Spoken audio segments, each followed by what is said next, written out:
control. You won't get away. Luke Everly, codename Morse, class Recon.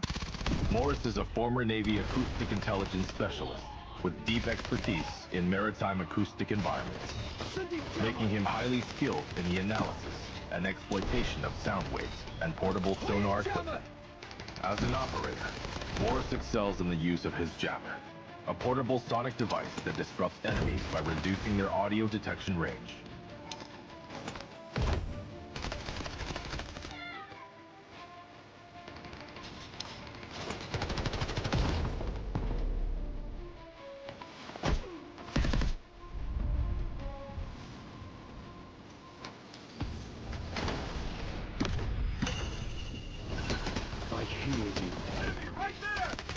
Morse's advanced sonar device emits sound pulses to scan for enemies, generating markers on their positions.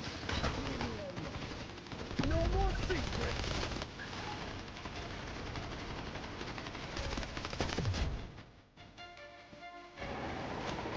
Jump out! Clean flush! City jammer! Throwing delayed flush! Allied troops engaging! Pick up the hostiles! Throwing delayed flush! Sending jammer!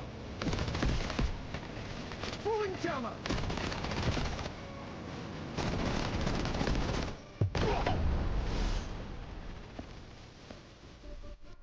Shh. Storm is coming.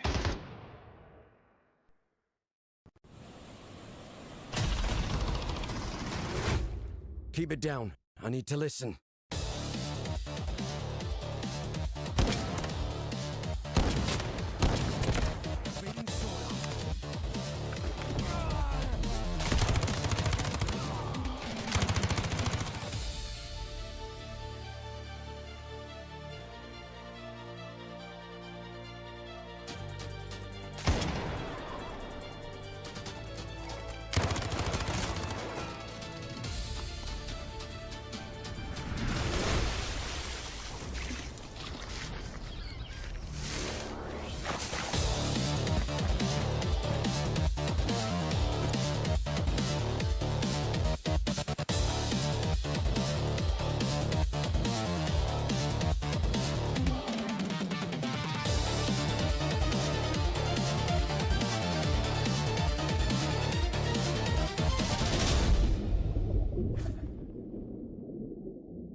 light. They told me to give up the fight. Said I was weak, said I was small, but there's a drum inside my chest, a beating heart that gets no rest. I'm waking up, I'm shifting gears.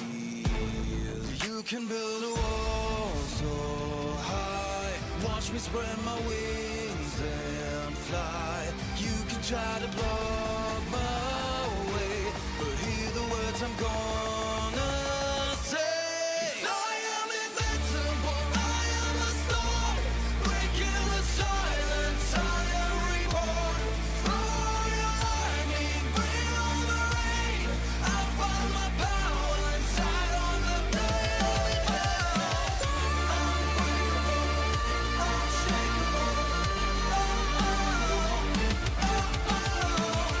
unbreakable, unshakable.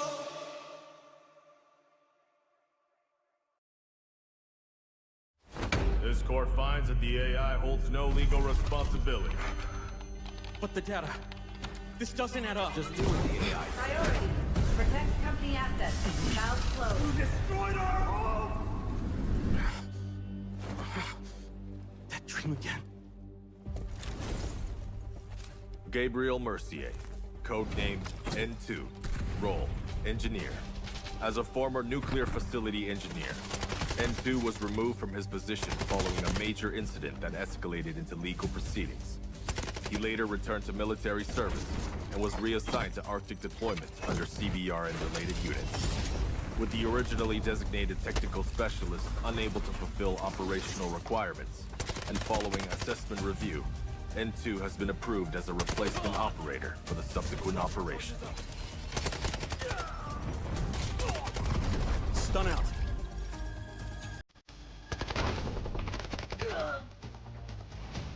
Throwing stun. Stun hit.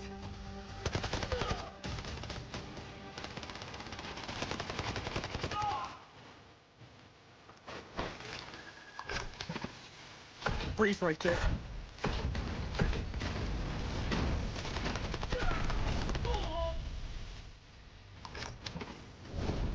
It's getting cold. N2 is equipped with a modified grenade launcher, capable of firing up to 6 LN2 grenades. Upon impact, each round detonates and releases a burst of cryogenic gas, dealing area damage and significantly impairing enemy mobility. Sustained hits can fully immobilize targets through extreme low temperature exposure.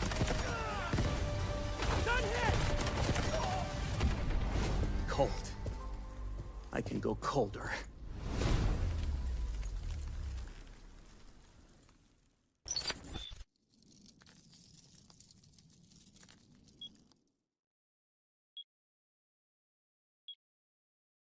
Should we really be sending her to the front lines in her current state? You ought to know her better.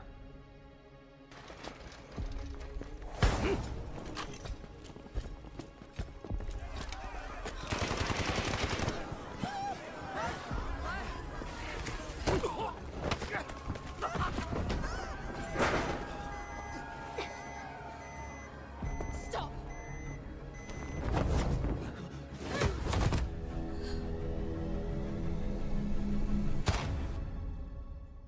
Lena Vandermeer, codenamed Vlinder, role support. Vlinder is a medical specialist from GTI Europe, specializing in pharmaceutical research, possessing outstanding medical expertise and a strong sense of responsibility. Vlinder's med drones can be deployed to a targeted area, dispersing med-infused nanobots that restore teammates' health, providing them with an adrenaline boost. They may also be deployed on herself, following and continuously restoring her own health for a limited time. Her windmill smoke grenades are guided by gesture censoring tech. Upon impact with a service, the grenades create a cloud of smoke, creating cover for teammates. Smoke grenade out. Blinder's Flutter Rescue UAVs will automatically target downed teammates, administer medical injections when deployed. Once the injection is administered, Blinder may approach the downed teammate and manually revive them. During deployment, the UAVs may also utilize their active defense system, automatically absorbing 1 instance of explosive damage per deployment, and applying a buff effect to Blinder.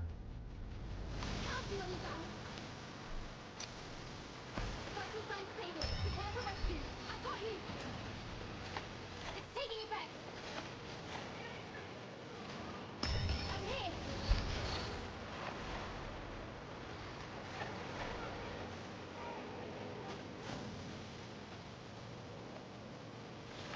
Need a better.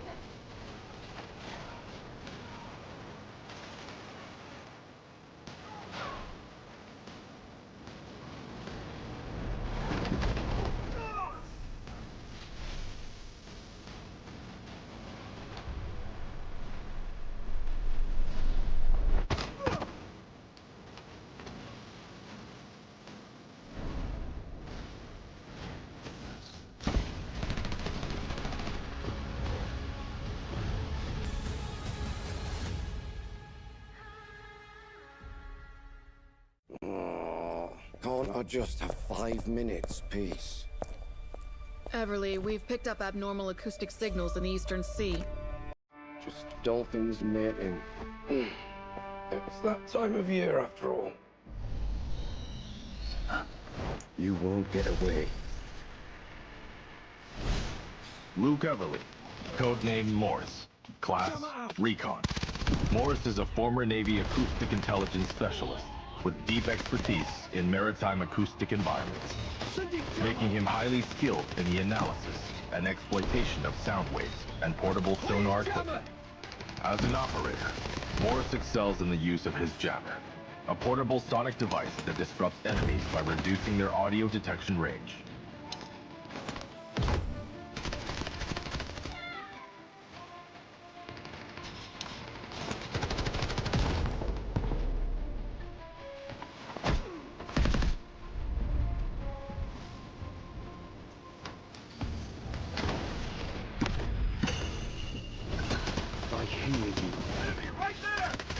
Morse's advanced sonar device emits sound pulses to scan for enemies, generating markers on their positions. No more secrets!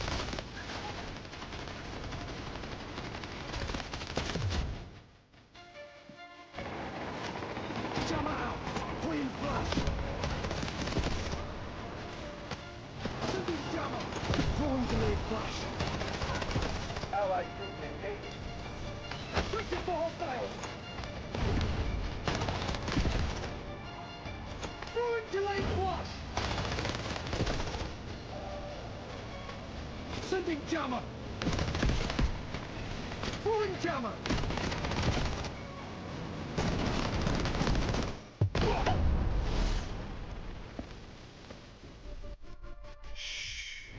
Storm is coming.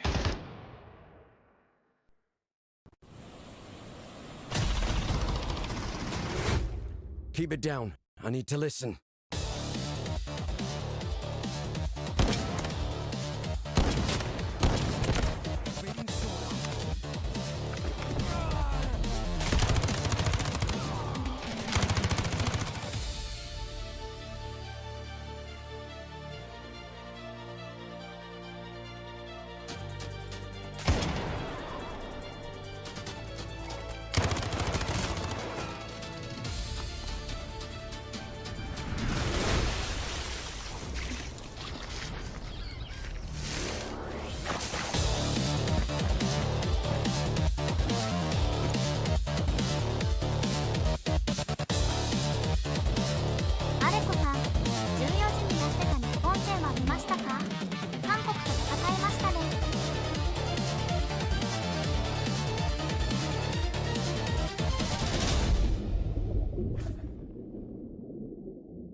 はどっち勝つかな。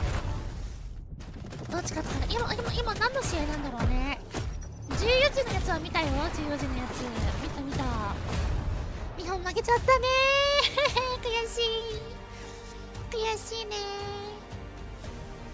日本負けちゃったね。しゃあない。強かったね本当に。でも一戦できたことでも一勝できたことも良かったんじゃない？一勝できたことだけでも良かったんじゃない？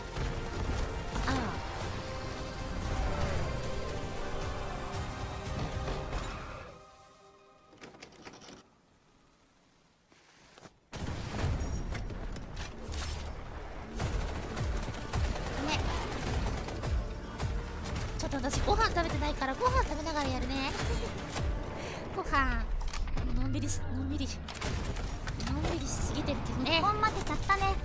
残念ね。日本負けちゃったね。悲しい。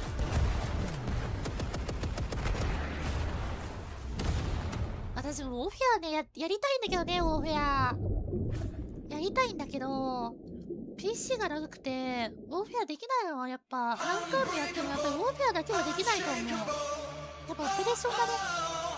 オペレーションが一番いいと思う。オペレーション私の庭はオペレーションだよ。長くないし。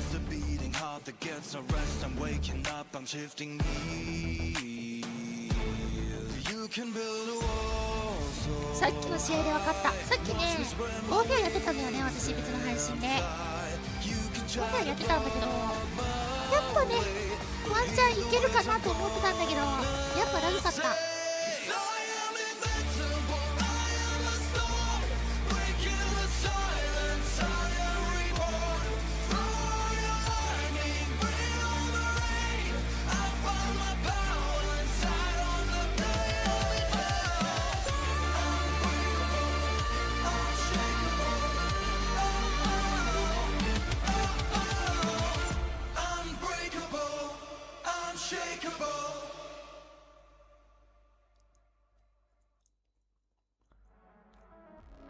Welcome back to Delta Force Invitational Warfare 2026. Thanks for staying patient, folks. We've got our last best of 3 of the day. My name's Coach Vivid. Been with you for the last 2.5 days at this point. Day 3 is almost done. Only 3 best of 3s today. 2 more teams have gone home, and we're about to send 1 more team packing.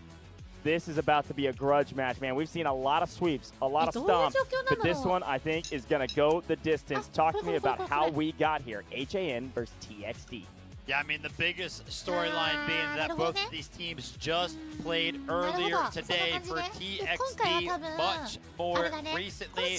For HAN, it's been a couple of hours. For both of these teams, they've been knocked down to the lower bracket. TXD, they lost to RRQ initially. For HAN, they lost to LT initially. Ever since, they have been undefeated. They have been stomping the competition 2-0 across the board. But I got to go ahead and mention, Goose, in the lower bracket, as far as that is concerned, I feel like both of these teams are about to face their biggest challenge. I myself am very torn on who I think is going to go ahead and win this best of 3. I am too. I mean, we went back and forth during the break of which side we were going to choose. Again, whatever Vivid chose, I was going to go the opposite. So if my prediction doesn't come through, again, blame Vivid, not me. But let's take a look at our matches today. Again, like we said, they've been stomps, they've been sweeps. Unfortunately, HYD out of here. Unfortunately, FX also gone. 2 more teams fall, which means we're down to 4, about to be 3. HAN versus TXD for our last match of the day, folks. You win this, you're a top 3 team. We don't talk about that often in this broadcast, is that there's prizing associated with this competition, and that prizing racks up the higher and higher we get into the placement. So keep that in mind. This matchup means a lot more than just getting to the next round. Quick look at the teams, though, because they're about to walk on stage, folks. Wansa, you know him, you love him, and certainly you know and love Hodu as well. Happy birthday to her, playing on that Commander roster. Miang, Jinmin. At this point, I think we can highlight almost every single individual on this HAN roster. They've been battling through the lower bracket, and they've come out better for it. Everything looking so dang clean. already a difference maker. Chang Ji-won, that whole roster under Johan, that squad has been one of the top squads and has been an MVP squad almost every single time. And of course, can you even talk about HAN without mentioning Sarah Jin? Unbelievable solo stats, especially in the Heli Gunner. Talk to me about TXD though. I mean, Romina has been playing absolutely incredible. Nail 2G has been a pivotal point for this team. And why I was seeing get active on the map of Crack. But we know him, we love him. NTPP, pretty much the highlight for this team. Constantly finding himself up towards the top of the leaderboard, especially when it comes down to the kill category. Somebody who's been joining him up there lately. It's been Whistly on the gunny as well, so take a look out for that guy.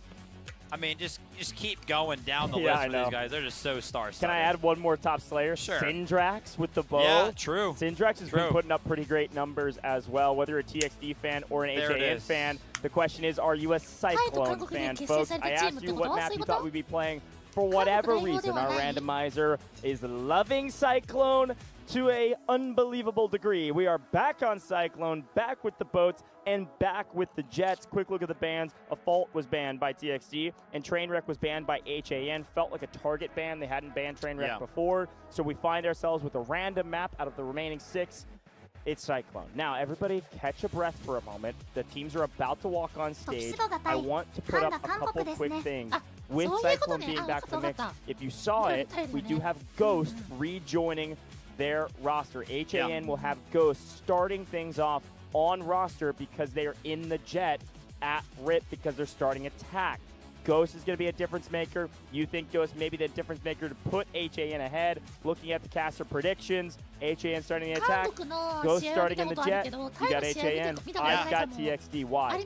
Listen, I don't know. There's something about HAN. Juan stepping on the commander role. Ghost. We've seen these guys dominant so far throughout. I mean, not to mention as well, we have seen the specific roster of HAN on Cyclone twice before. They have played 3 matchups, and 2 of the times have been Cyclone. They're about to be 3 for 4 on the same map, so they're just feeling comfortable. That being said, they have obviously lost to LT on Cyclone as well, so maybe something to review there for TXD, but that being said, review time has been very, very short today, so maybe that won't even be a big factor. I have not said matchups are going to go 2-1 a lot throughout this tournament when I have made predictions, but this is actually going to be one of those times. I feel like these 2 teams are pretty much titans. I feel like we're going to see this one go to a second map. I totally agree. I mean, we were going back and forth. I chose to go the other way. I said it in chat as well during the break.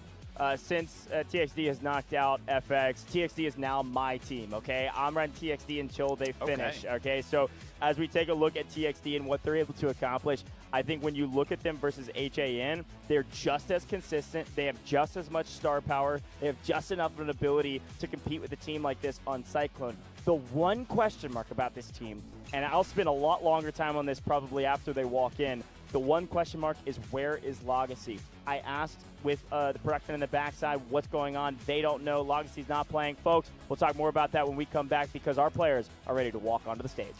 角洲行动全面战场国际邀请赛 Welcome to the 2026 Delta Force Invitational Warfare. 有请 TXD 战队 Please welcome Team TXD. 我们就是 Tuxedo. We are Tuxedo.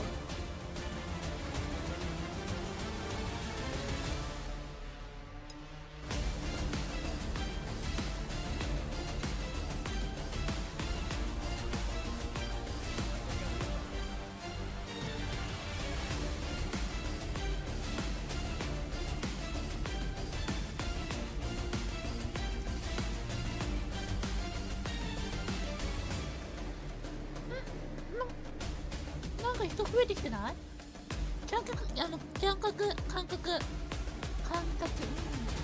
一回食べてからやろう。一回食べてから話そう。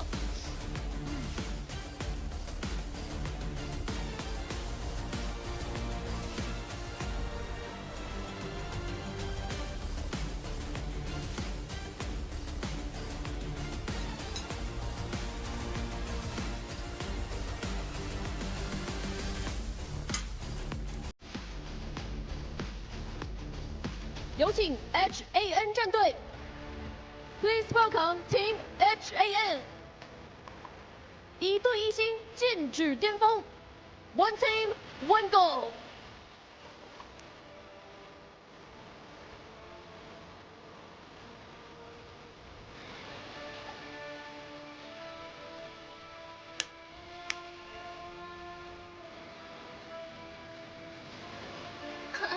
観客席でなんか人増えてない？なんかすごい増えてたよね、観客席。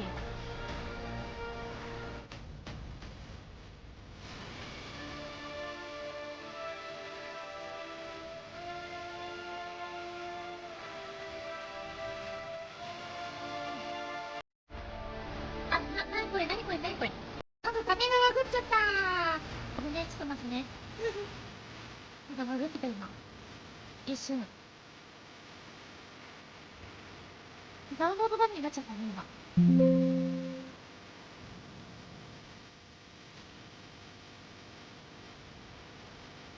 战局升温，一触即发，让我们共同期待谁能挺进败者组决赛。The tension is rising and the battle is about to begin. Let's see who will advance to the lower bracket final.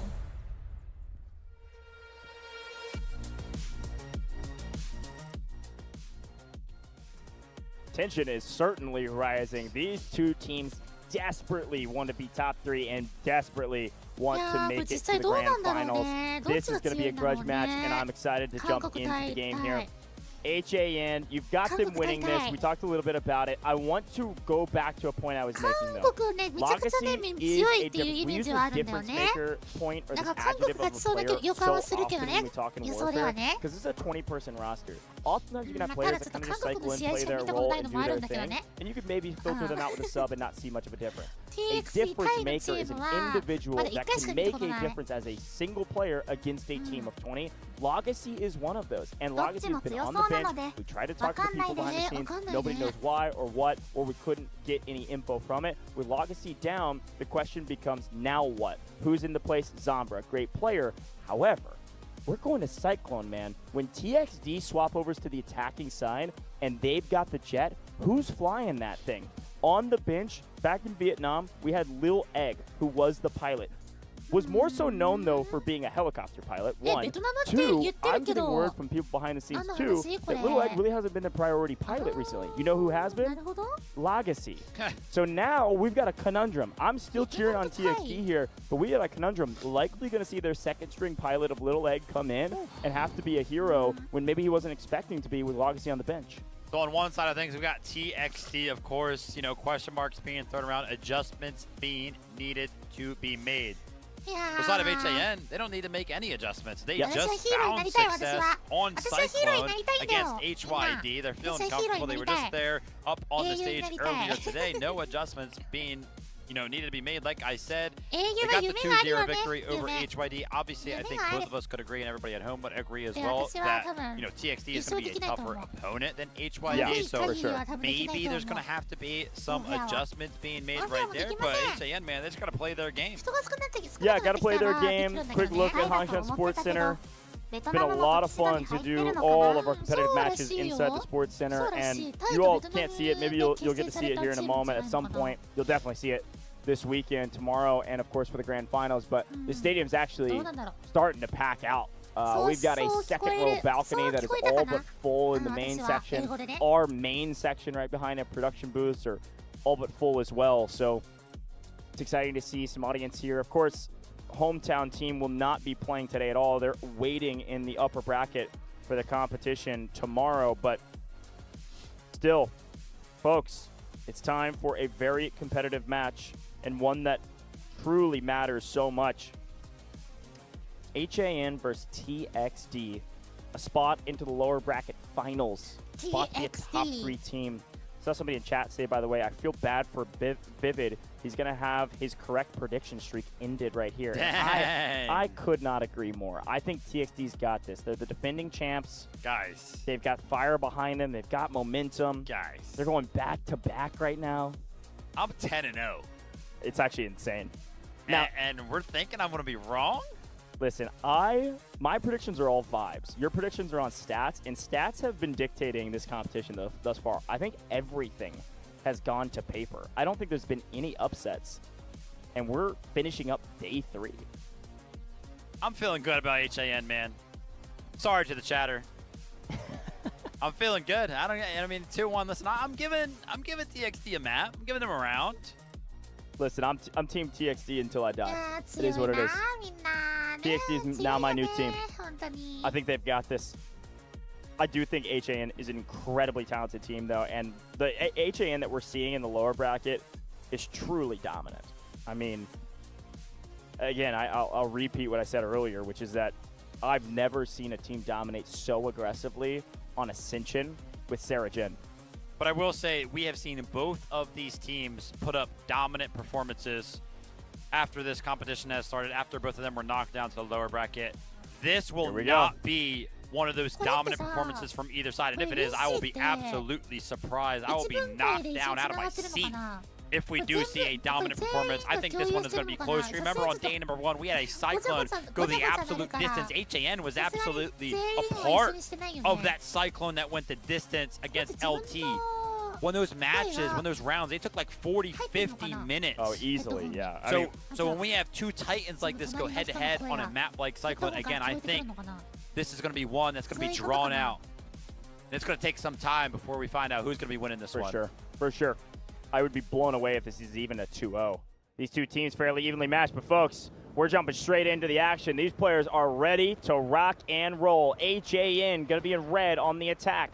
TXD starting things off on the defense, and who but anybody else Ghost up in the jet, immediately looking for some value. Not going to find the immediate value that we're used to him seeing off rip the last couple of times, but Ghost, one of the most prolific jet pilots in the game. We'll see certainly some value from him at some point. As we turn our eyes to the point, though, the attackers, as per the usual, looking for a very early bang out on A to see if they can get some early action, see if they can maybe cut down the defenses. If they win their gunnies here, A could start to fall fairly quickly, which would be nice for them. Oak has elected to leave cover, by the way, and Ghost is raining hellfire down on him. Oak has got to run and hide. Oak needs to run and hide much faster than he is right now. No way.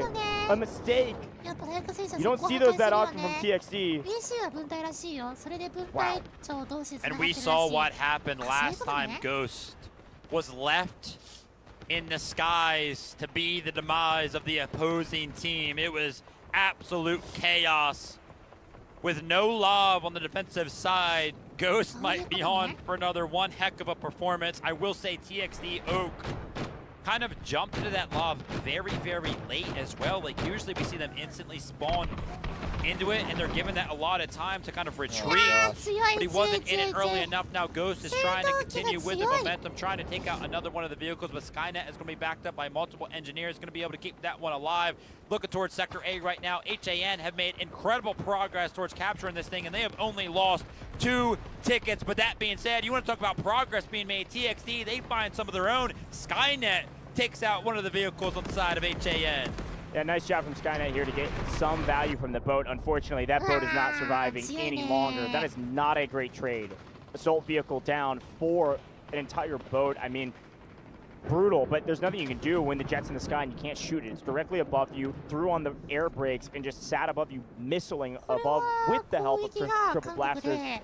And probably the Luru rocket finishes the job. And now you can take a look at the vehicle advantage of the attackers, and you can only expect it's just a matter of time before the A sector falls. Great pushback by TXT. I mean, I was just kind of mentioning what was like 40 seconds ago, how great of a push it looked like HAN were actually finding onto the point, but somehow they've actually managed. Now Oka's trying to get another one of these lobs alive and back out to safety. It looks like he is going to go ahead and enter that tunnel. Ghost not going to be able to pick up the lob that time, so now TXD have something going for them in that regard, so that's going to be good. I feel like HAN, they probably want to go ahead and get this capture going very, very quickly, right? Maybe get Ghost into one of these runs to try to go ahead and get something going early on here. TXD have done a great job, all things considered, instantly losing the boat and instantly losing that first LAV, and somehow they're still defending. Still defending. AAV here will be nice for Wansa. They'll continue to put pressure on. Want to make sure to keep that alive so you can play for the water as well. And yes, I'm seeing some folks cycle back into the chat. Yes, we are back on Cyclone. Have we played it 50% of the maps that we've played in this competition? Yes. Insane random RNG. But we know it. We know the strats. And I will say, this is a pretty solid defense, all things considered, for TXD. Look at the bottom of your screen. It is 1 Lav AA versus 5. I mean, I think one of those is a jet ski, but 4 vehicles for the side of the attackers. It felt like a matter of time, but they still can't get much ground on A, or at least are not willing to overcommit on A and lose the advantages that they have. Ghost's going to be pretty much neutralized for as long as TXT are going to be able to keep that mob alive. That being said, some of the vehicles that are alive for the side of HAN over here, right? Assault vehicle AAV. Let's see if they can kind of make something happen with that big advantage. He's going to be building one of these turrets all the way off in the distance, which should help either maybe take out the lava if he can kind of find some sight lines, but obviously it's also going to help in trimming down some of the defenses that are going to be on the backside of this little bit of a hill. Yeah, a nice play. It's a heads-up play. They know this is going to take a little while to get here, so they want to make sure that they have all of their advantages. So one way to do that is to build these AAs. It's one of the newer things added to the competitive circuit here, is that ability to build these AA guns, included with our updates in the patch. So because of it, you're going to get some extra firepower down onto the point. It's going to help out some of your players as they aggress forward. Some of the defenders are going to get cut down in transition, or at the very least, if these boats or even Oak off in the distance get a little bit too aggressive, they're going to get punished not only by the vehicles that HAN have, but also this AA gun. Now, a nice push here to get control of the pillbox down below. And Jappy and GG Alpha doing a great job of just picking each other up and keeping bodies onto the point. Here we go. Big bang out onto the point. See who comes out better for it. Skynut in a very forward position here in the boat. Remember, they already initially lost their first one. He's actually going to be forced to retreat right now. Never mind, on his way out, he's actually going to be finding the assault vehicle on the back foot of that. TXD are feeling confident in their ability to go ahead and defend this. They're calling in the urgent redeployment. And yeah, Wanza's trying to get into the mix now on the boat on the other side of things.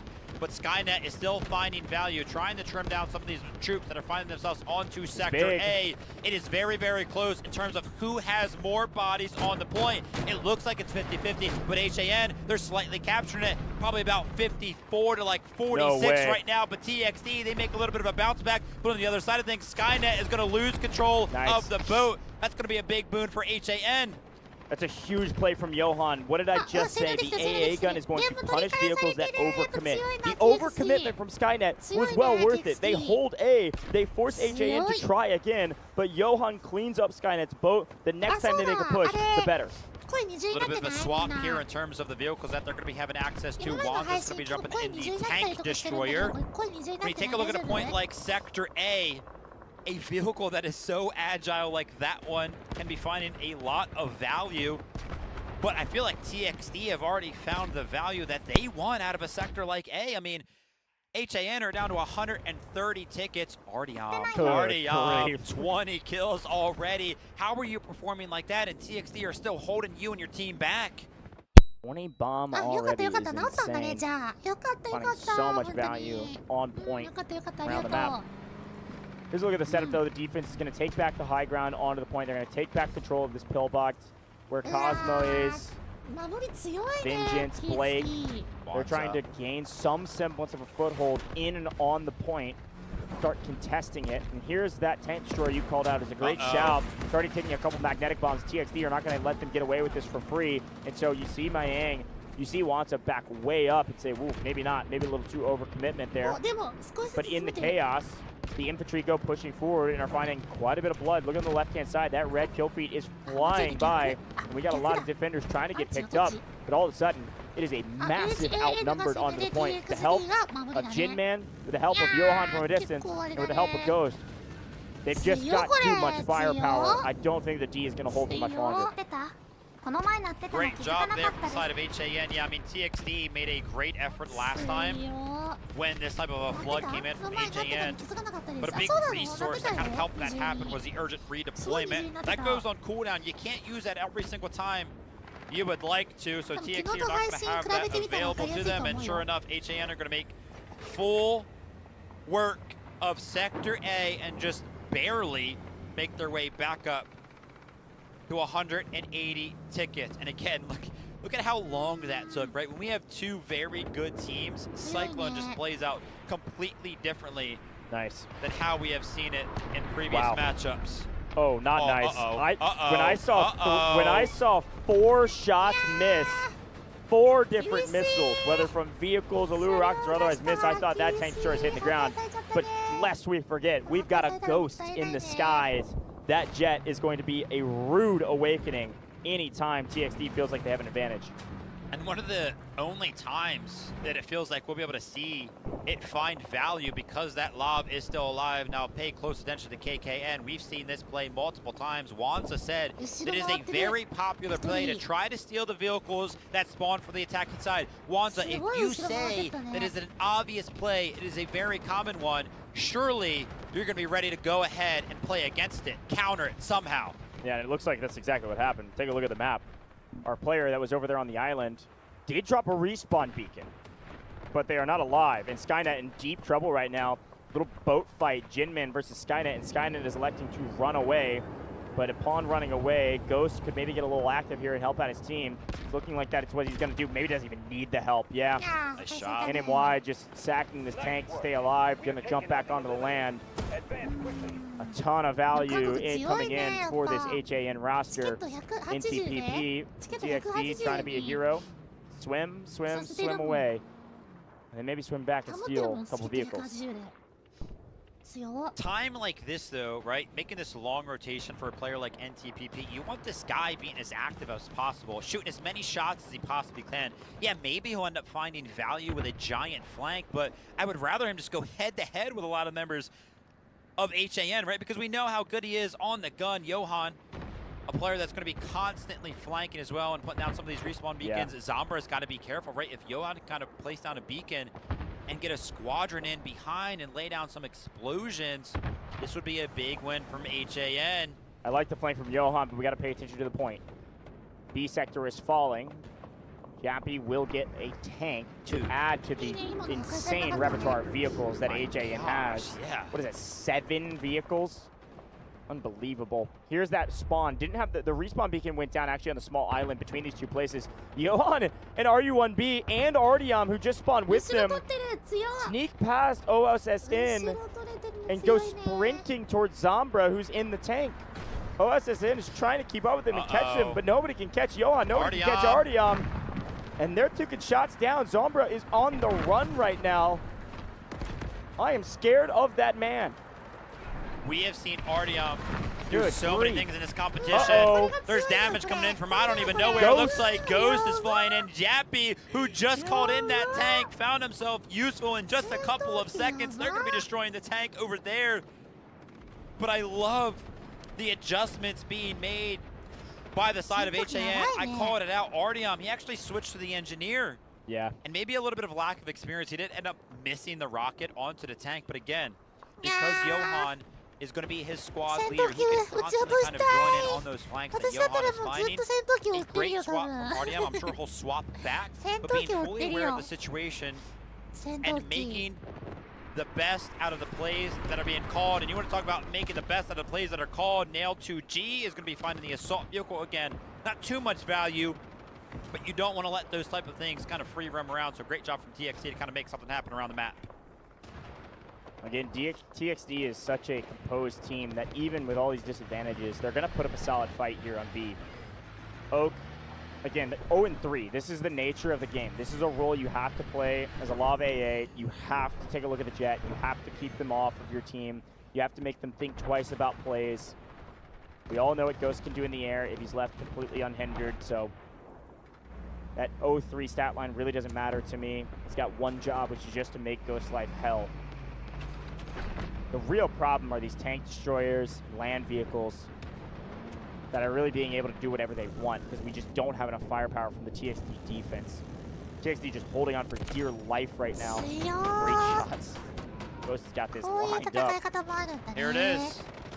The initial push from Wanza. This is the first time the vehicles have been kind of a little bit extended onto this sector. And it looks like the flood from the infantry is also going to come in on the back foot of that one. They feel like they've gained enough space with the usage of those vehicles. Finally, they are flooded in. I was questioning myself, when are HAN going to put themselves on top of the sector? You got to imagine, though, for TXT, the urgent redeployment is going to be available, and last time they had access to it, they were able to defend.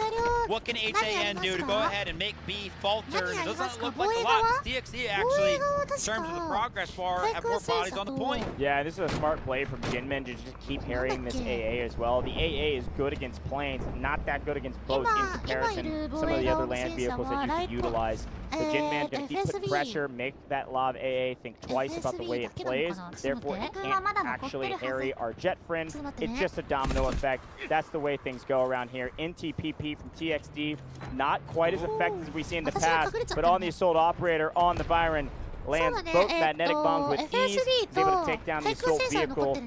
TXD still trying to do what they can. Hopefully, claw their way back into this one. Oh, this is a great position from Jinmin. This is usually where the defensive boat is at. You can imagine how much value he's going to be able to find if he can stay in that type of position. The urgent redeployment from the side of TXD is called in. But look how many green members are even anywhere near. Absolutely nobody. And now the contested boat is trying to go ahead and flush out the attacking boat of HAN, but Ghost is there to try to go ahead and help. Skynet does go ahead and win that battle, but you know who wins the battle? The team of HAN. There was nobody on the point for the side of TXD. They win Sector A, they win Sector B, and they're winning currently in terms of the vehicles. Actually, as I say that, I know. That's amongst all the chaos, that's what I'm saying. TXD might have actually taken the moment to call in some of the vehicles to try to get something going towards that C sector. Nice. Yeah, I like this play a lot. It was something I was going to call out. When Skynet got that boat, it was really good timing. By the way, quick shout, RDM has 39 kills as we move to the C sector. Listen, we know who the flaggers are for both of these teams, but it was actually perfect timing from Skynet. The fact that Skynet was able to take down the boat of HAM, this will cut the momentum out from HAM. They may get C fairly quickly, but that D sector without a boat, yes, they can get another one. I know that. But currently, Skynet has a nice advantage. And as long as Ghost is in the air, he should be able to protect the attackers enough to get another boat for them. But Skynet right now is going to be a key player for this roster. And we'll see if Skynet can find more value with this boat before Wansa and the crew can get some water superiority as well. The last time HAN were on this map just earlier today, they played HYD. And they went ahead, they jumped up top. They were trying to capture C from above. Let's see if they switch up their approach this time. Zombra down below with the tank destroyer, going to play the low side to make sure that the attackers can't egress into the low.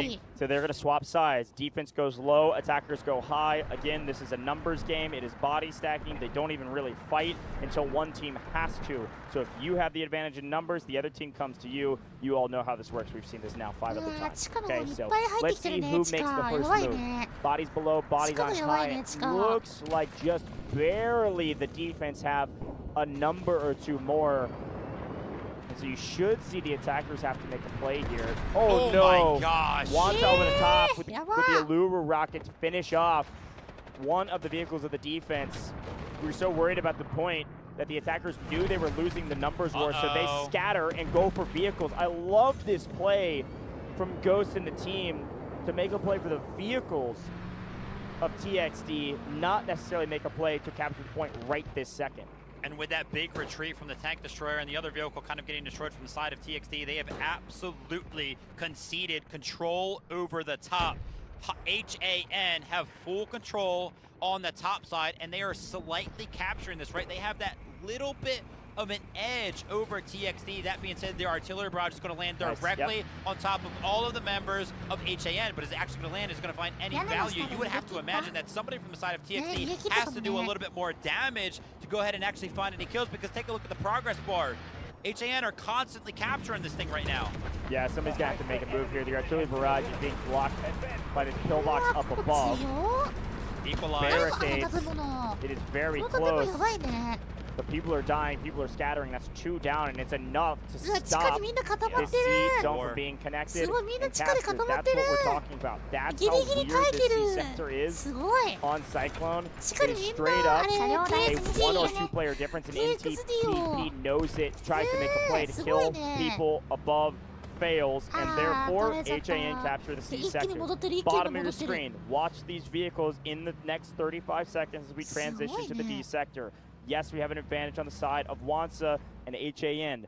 Problem is this right here. Zambra cannot die, and he certainly will.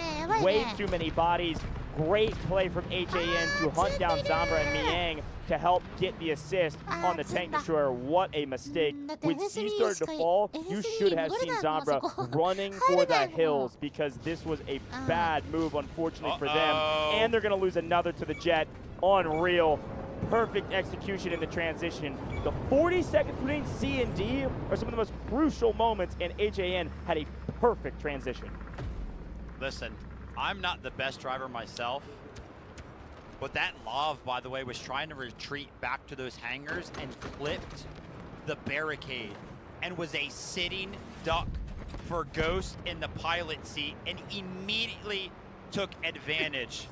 Those are those minuscule things that separate these two types of teams. Let's take a look at the leaderboard. Artyom still put in work right there. 43 kills for the side of TXT. How are we doing in regards to NTPP? And he's got 24. I feel like now we're going to see him fly up the leaderboard, though, because, again, we made this point. We were talking about some of our other teams on the day. This is where it gets close and personal. This is where the boots on the ground, the gunnies, will constantly be in those battles with some of the other gunnies on the other team. But take a look at this. You don't want to be in a gunfight with a tank destroyer, especially when it's Wanza in the driver's seat. Listen, man, big shout out to Whistly. Again, top of the leaderboard for the team, not necessarily fragging this time around, but just in revives at 53. Look at him getting more right now. Perfect timing. Now 55 revives Whistly at the top of their leaderboard for TXT. Unfortunately, yes, that's on the defense, which means they're just getting outgunned right now. Doing everything he can to keep his team alive. Good news for all you friends at home. Our attackers just lost their boat, and it was perfectly timed, marked by Romania to take it down, which means they get some extra score there, and they have the boat superiority in the canal between D1 and D2. Because they have the boat superiority, guess what's going to happen? HAN, another perfect strike team, another perfect response. Again, perfect place at the right time. Man, these guys are good. It's so easy for us to see the value of the squad. Like Johan, Artyom, RU1B, and Chang Ji.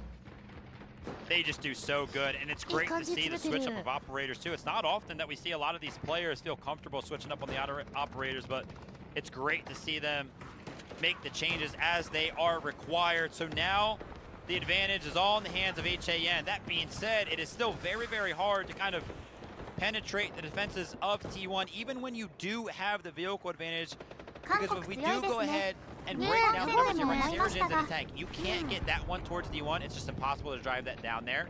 The tank destroyer, yeah, it's in the canals right now, but you're not going to be able to go ahead and get it directly on the D1. Now, the AAV could potentially join the fray, and obviously the Jet can't fly in the D1, but it can do what it's doing right now. Yeah, what I love about production showing us that is that it's all in preparation for new. So Ghost is just killing every piece of cover he can find on the map, preparing for this new E sector, knowing his team will get there, and knowing he's about to be the hero of the team when they do. But I mean, the bottom of the screen is destroyed. HAN have done such a good job. Anytime TXT take down a vehicle, they answer back, and they've had the advantage every single time. Here comes Tank Destroyer popping over to D1 saying peekaboo, where are you? Right in front of me. Bye-bye, see you later. Rockets are landing though. Wong's got to be a little bit careful. He does go ahead and return to the cover of Big Brother AAV for quite a second. If some rockets start to land, if some explosions start to land in that corridor, they would take out both at the same exact time. He's trying to go ahead and sneak over the barricade. He does just that. Now Wong's can maybe potentially quickly follow right behind, but they might not even need to. Take a look at the D1. It's actually falling, and it's not even really contested. Poco's trying to make something happen. We usually see this guy on the medic, by the way, jumping over the engineer, trying to make something happen. But HAN are doing great in responding. Urgent redeployment, strategic beacon from the side of TXT. They're trying to go ahead and flood the point. They're starting to feel the pressure. If HAN go ahead and capture this one right now, and we have to go over to the E sector where Ghost is waiting patiently. I don't know if TXT are going to be able to hold on. Miang.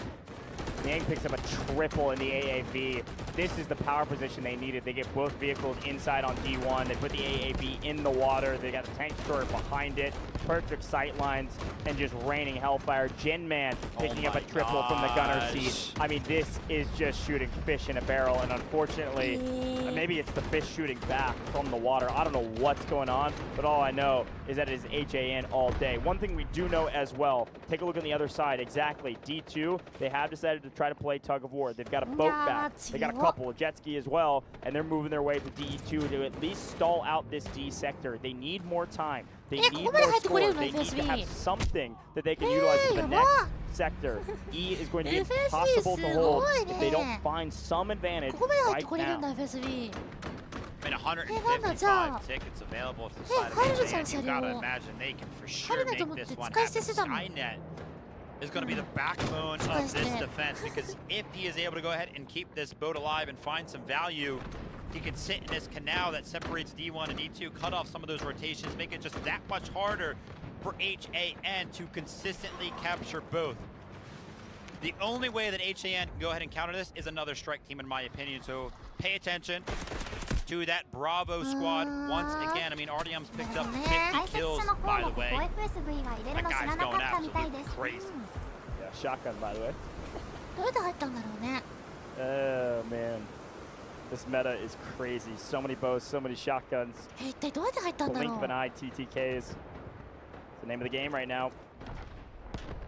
And quick look at objectives marked. So it does look like boat is marked for death. So watch out for HAN. They're going to get some extra score if that boat goes down in the next 50 seconds or so. And an objective marked for HAN to cap or hold. Those two score lines are going to be huge, especially going into the next sector for more guided missiles, for more vehicles, etc. And here comes the big strike team from AXII Poco. They're throwing everything under the sun at Niang. It's got to go down. It has to die. And one magnetic bomb missed. One landed in the water over the top. It was the right play. It needed to be perfect. Brutal. And that's why you got to respect these top teams so much, because when you're HAN and you're feeling comfortable, you really never can, because those types of plays will start to come to fruition. It's a great pull from TXT. They almost made it work, just barely missed out. Again, man, Sarah Jin on 1 HP in that tank. Please, that's gotta land if you're a TXT fan, and it lands a hair short. Look at Sarah. I've never seen a tank that low in my entire life. Finally, it goes down. Good grief. Shoot it with a pistol. I don't know. I know it doesn't do damage, but it feels like it should.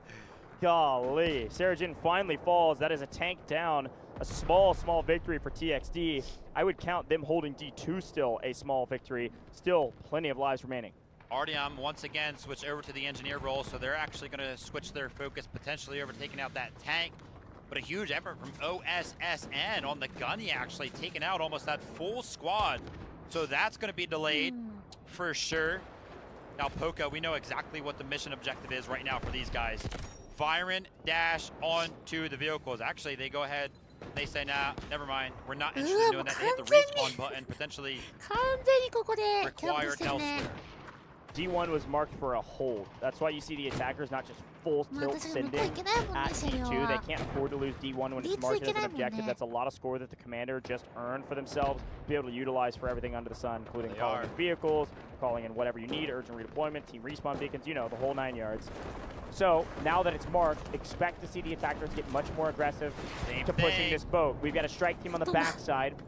Vehicles are going to hold down D1 while the infantry swing over and likely try to take D2. Nice job from Skynet, but because Johan is still alive up here on the Hacklaw, that squadron is just going to be able to respawn once again. Skynet has got to be ready for it once more. I mean, Artyom and Co and Johan, they're just doing so good at continuously going ahead and pulling this one off. So definitely pay attention to this as you see Johan's trying to get a little bit closer, and there they are. Yeah. Engineers, they start to spawn in. They're going to go for it again. Yeah, that was great intel actually gathering too. Johan was using Hacklaw's ult to gather info of how many players were close to them. Here comes the push though. Over the top, immediately red. Not a single one of those will land. Hodu with a 2-piece. Jinman 1, Niang the other. Full team of 4 down. Trying to find the rockets to land on the other side of things, right all the way down the water.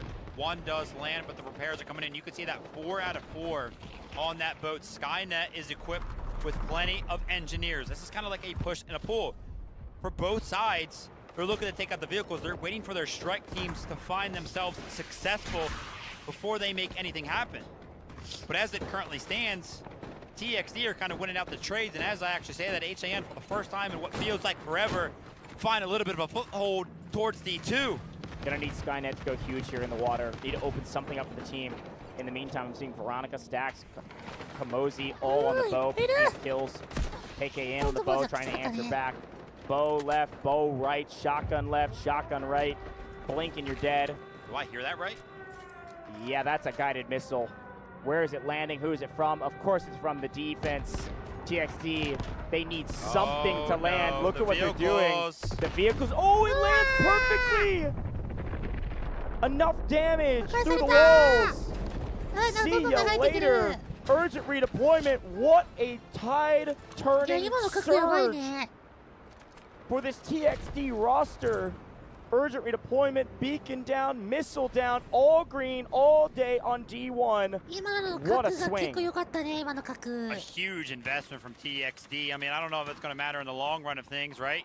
Because they spent the guided missile, they spent the urgent redeployment, they spent the strategic beacon, and now Wanza is interested in answering back a guided missile of their own. They currently have control of D2. There's only one place that this guided missile should be landing. It's going to be right in the center of D1. They're trying to swim down. They're trying to go ahead and dodge the guided missile. They do so successfully, and that guided missile finds absolutely nothing. And now the boat v boat, that's starting to kick off. Skynet has to go down. He's been the spine of the defense for the side of TXD. If this boat goes down, I will start to worry. Find the last. No Wait a way. minute. No, don't destroy it. Keep it alive. Steal it.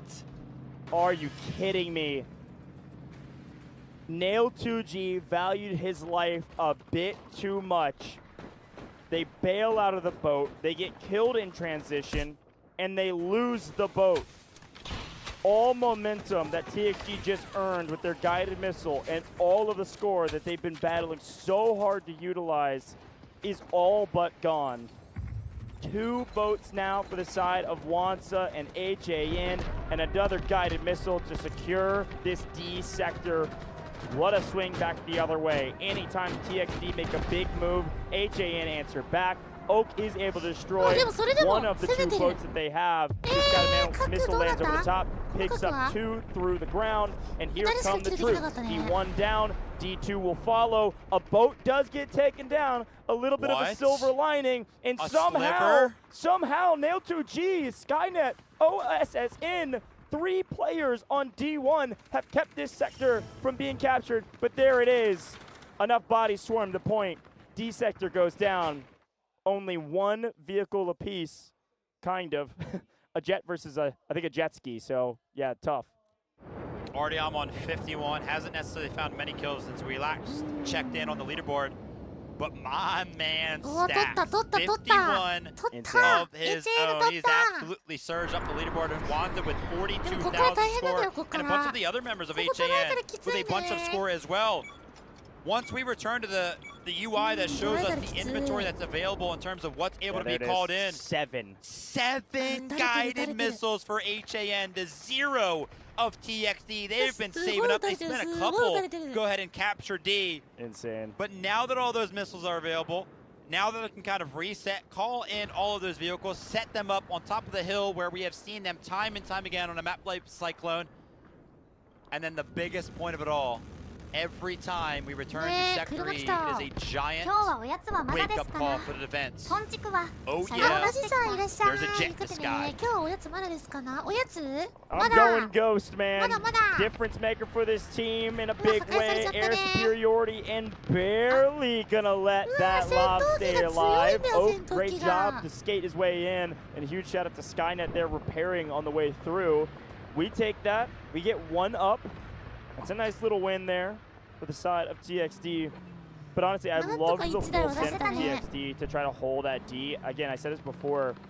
they needed to hold even longer. Look at the total lives. We're not going in max lives on HAN, which, given all of their advantages, is actually a pretty impressive job from TXD to make this a little bit closer. Here's the problem. Ghost is back into the mix, and if Ghost is into the mix, things are going to get real mixy really quick, unless Oak is able to do something crazy.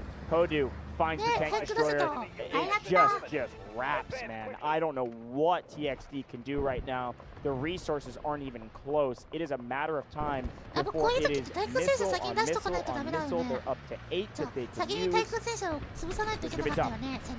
And one play that I liked that we saw out of another team throughout this event was when they called in one of their guided missiles, they actually sent it right on top of the hangar that Lav likes to hide out in. I want to see the investment from HAN soon to use a guided missile on that exact same hangar, flush out that Lav, and unleash your pilot. He is currently being held at bay by Oak and that Lav. Ghost is low, actually, but they don't need him. Mayang hits the shots over the top of the light tank. The only spot that's somewhat reasonable to try to call it in is around that pillar and past the seawall. But Sarah Jan and Mayang are just shelling the back line of this defensive roster, so they can't really get reinforcements. Wanza right there. If you might have missed it over the last 5 seconds, very passionate in the comms. Something was important for him to go ahead and scream and yell and shout. Maybe calling for these vehicles, they have to go down, and that's exactly what's happening. Decent bit of damage thrown at the jet, but it is able to stay alive yet again. Nice strafe run. Sends it right back into the skies, way up on high. So far, all advantages still on the side of the attackers. But the question is now what? Gonna go for E most likely, with some help with some of these vehicles. Wanza, Sarah Jin, got Niang way up on height. This is a classic attacking setup. Slow push it with your firepower, and then slowly put bodies on point. Skynet, all the way back there in the back line for the side of TXT, does jump into the boat. And amongst all of the chaos towards that push towards E1, it was pretty much neutralized by the fact that the defense actually called in an artillery barrage to go ahead and halt the attack. As you can see, those are actually still landing towards the point. But HAN, they know how to play this, man. Just sit out and wait for that one to stop raining down the explosions, and then we'll make a push. And also, this is kind of trying to climb up the mountain, make their way towards the tank, but they're getting sniffed out. He does find the trade, though. Miang, somebody's got to make the call. Alone, if there was maybe more players there, that could have been a hero moment. Don't count TXD out, man. 122 lives is a long time to hold the E sector. But they're passionate, calm, cool, and collected, and they've got some heroes making big plays. Whistly picking up 2, 3, 4, MP7 back in hand, going massive on the back line of the attackers. All momentum on the E1 is gone. Sarah Jin maybe at a bit of jeopardy, but Johan's going to try to protect it. Chang Ji1 as well. Whistly's going to pick up this revive, and Winter's maybe helping him out. No, Chang Ji will pick them both up at the bottom of your screen. In the meantime, the attackers are just going to set up and try a new push. The defense, they know they're outclassed right now in terms of score, so instead of risking this attacking team getting E1 and then being able to call in 10 missiles, they're not going to let the attackers get anything on E right now. They're going to spend all their score whenever they get it, because if the attackers get E1, missiles start falling. And when the missiles start falling, they will not stop. There are up to 10 guided missiles that can be called in. I'm loving what the defense is doing right now. This is such a smart play. Strike squad is activated. I will say, though, it looked like there was only 2 engineers available for the squad of NTPP. He's trying to make something happen. Jumping into the mix, though, it's going to be Stacks jumping in on the beacon. 1, 2, 3-piece from the bow of Stacks. Correction, make that 4. Wipes out the entire strike team from the side of TXD and potentially saves one of the vehicles. You'll never find the value of that one on a stat sheet. Again, Stacks going huge, has been a hero for this team, as are many of these other individuals. But the key right now for the defense is just make the attackers think twice about pushing E1. What do? They send strike team after strike team at these vehicles at the top. What do? Call artillery barrage after artillery barrage. Look at the bottom. They may not have a single guided missile to their name. They still have 15 artillery barrages. Everybody's earned one on their team and have plenty of score to utilize them. Keep calling them in. Make E1 difficult to jump on. E1 has to be jumped on by these infantry inside buildings if they want to stay alive. This is exactly what you have to do if you're TXD. Make E1 impossible to grab, because if it falls to the attackers, that is going to be GG's because of the guided missiles. I still want to see the side of HAN use a guided missile right on top of this hangar. Could you imagine right now if Ghost was uncontested and could just help out with some of these attacks? I mean, yeah, they're trying to send the Allure rockets over here as opposed to a guided missile, but you got 10 of them. Why not just go ahead and invest one? Yeah. As you can see behind enemy lines, it's going to be the squad of Poco trying to make something happen from up on the ridge line. They're trying to go ahead and send the rockets. Now the full-fledged attack from the side of HAN is trying to come in. They put down a strategic beacon. They want to go ahead and flood the point of E1, and it looks like it's working. It's working. Engineers were doing big work, but TXD with a nice play over the top. A lot of Allure rockets come swinging in. Take down Zombra. That's another vehicle down for the side of the attack. Ghost trying to get Mixie here. And actually, look at Oak, quite low. Ghost is just full committing to this, sees the rockets coming, and is easily able to avoid them. He's going to keep Oak pinned in the corner. A couple more missiles when they come off refresh. His CDs are up right now, but if these land, Oak does not have engineers helping him out. Oak is going to go down here. One more.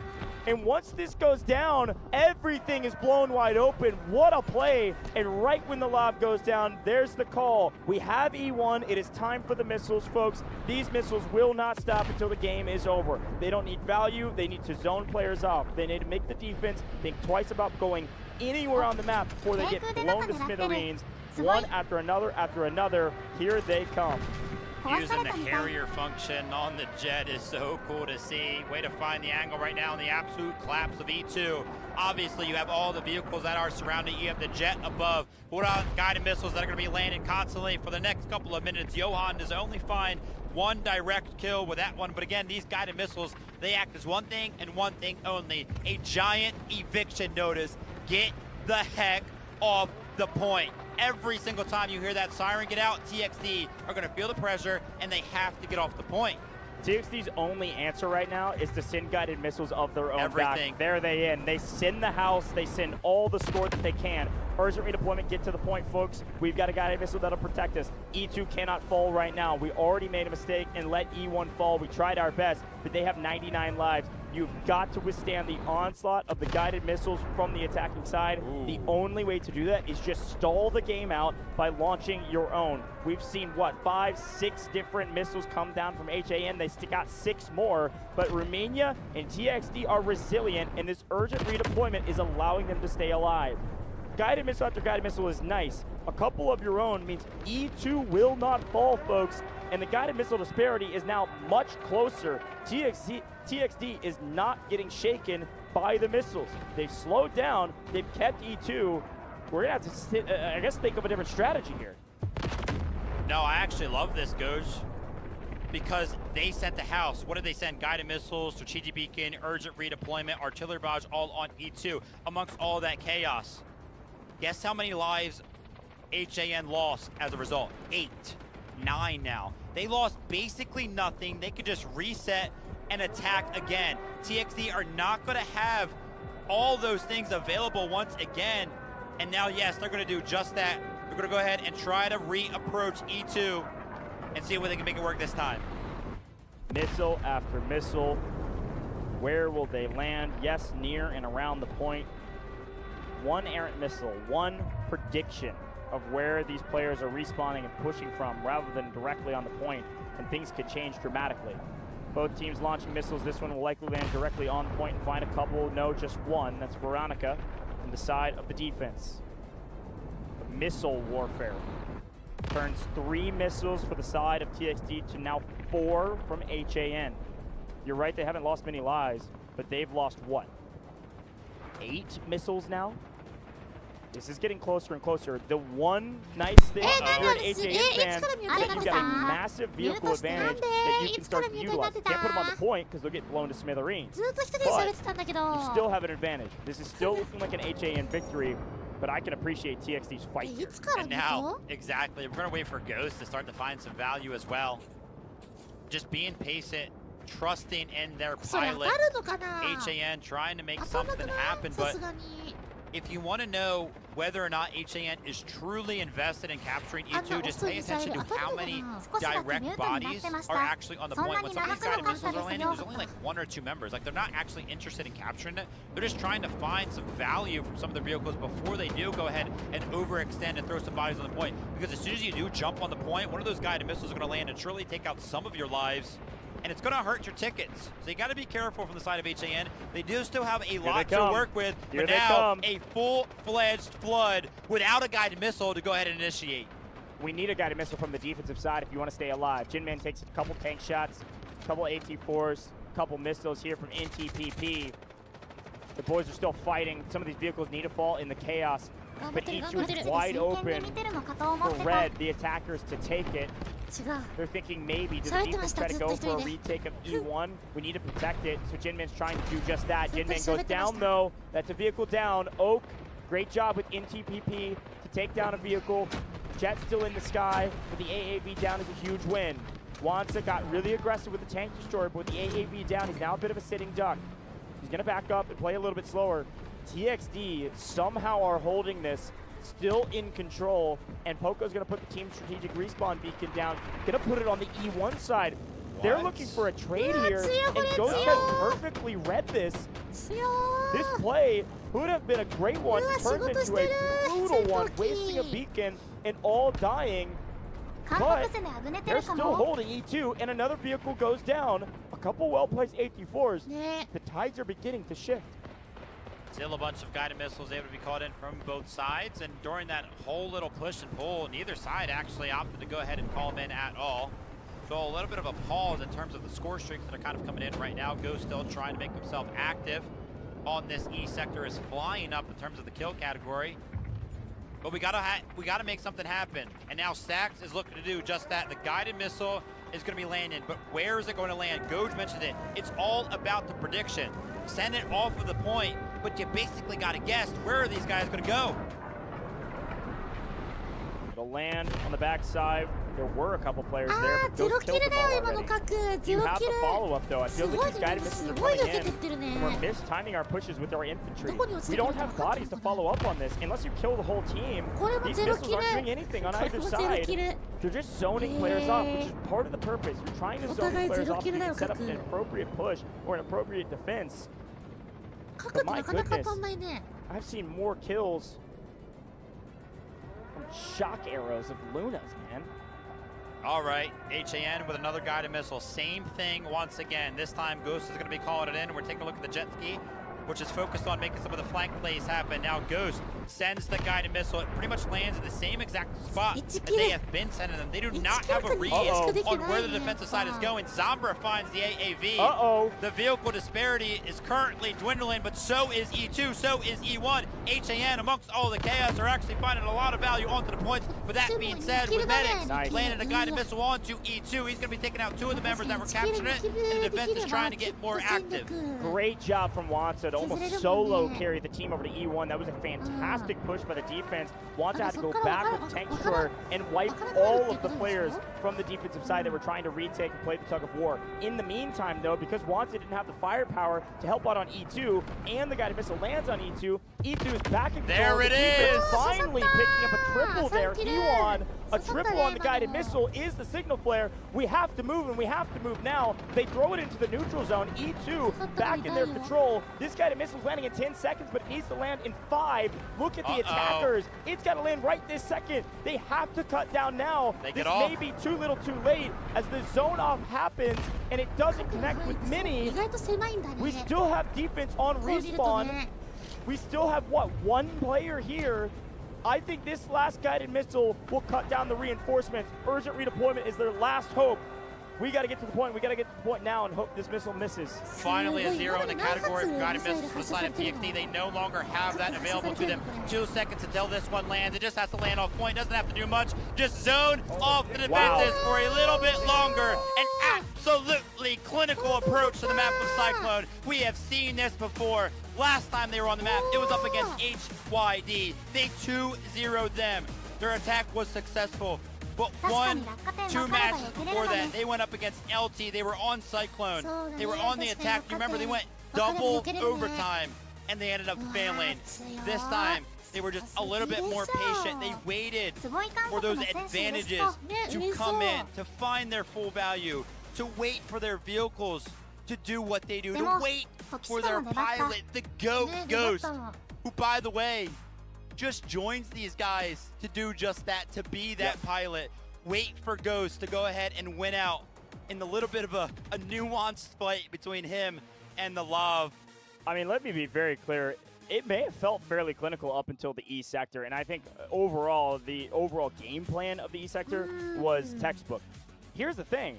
Can we just shout out TXD for holding for over 100 lives? I mean, clinical is one thing, textbook is another, sweeps are another. That was a real game with a real fight from TXD. They did a fantastic job. Namely, take a look at the revive counters. That is what I'm talking about.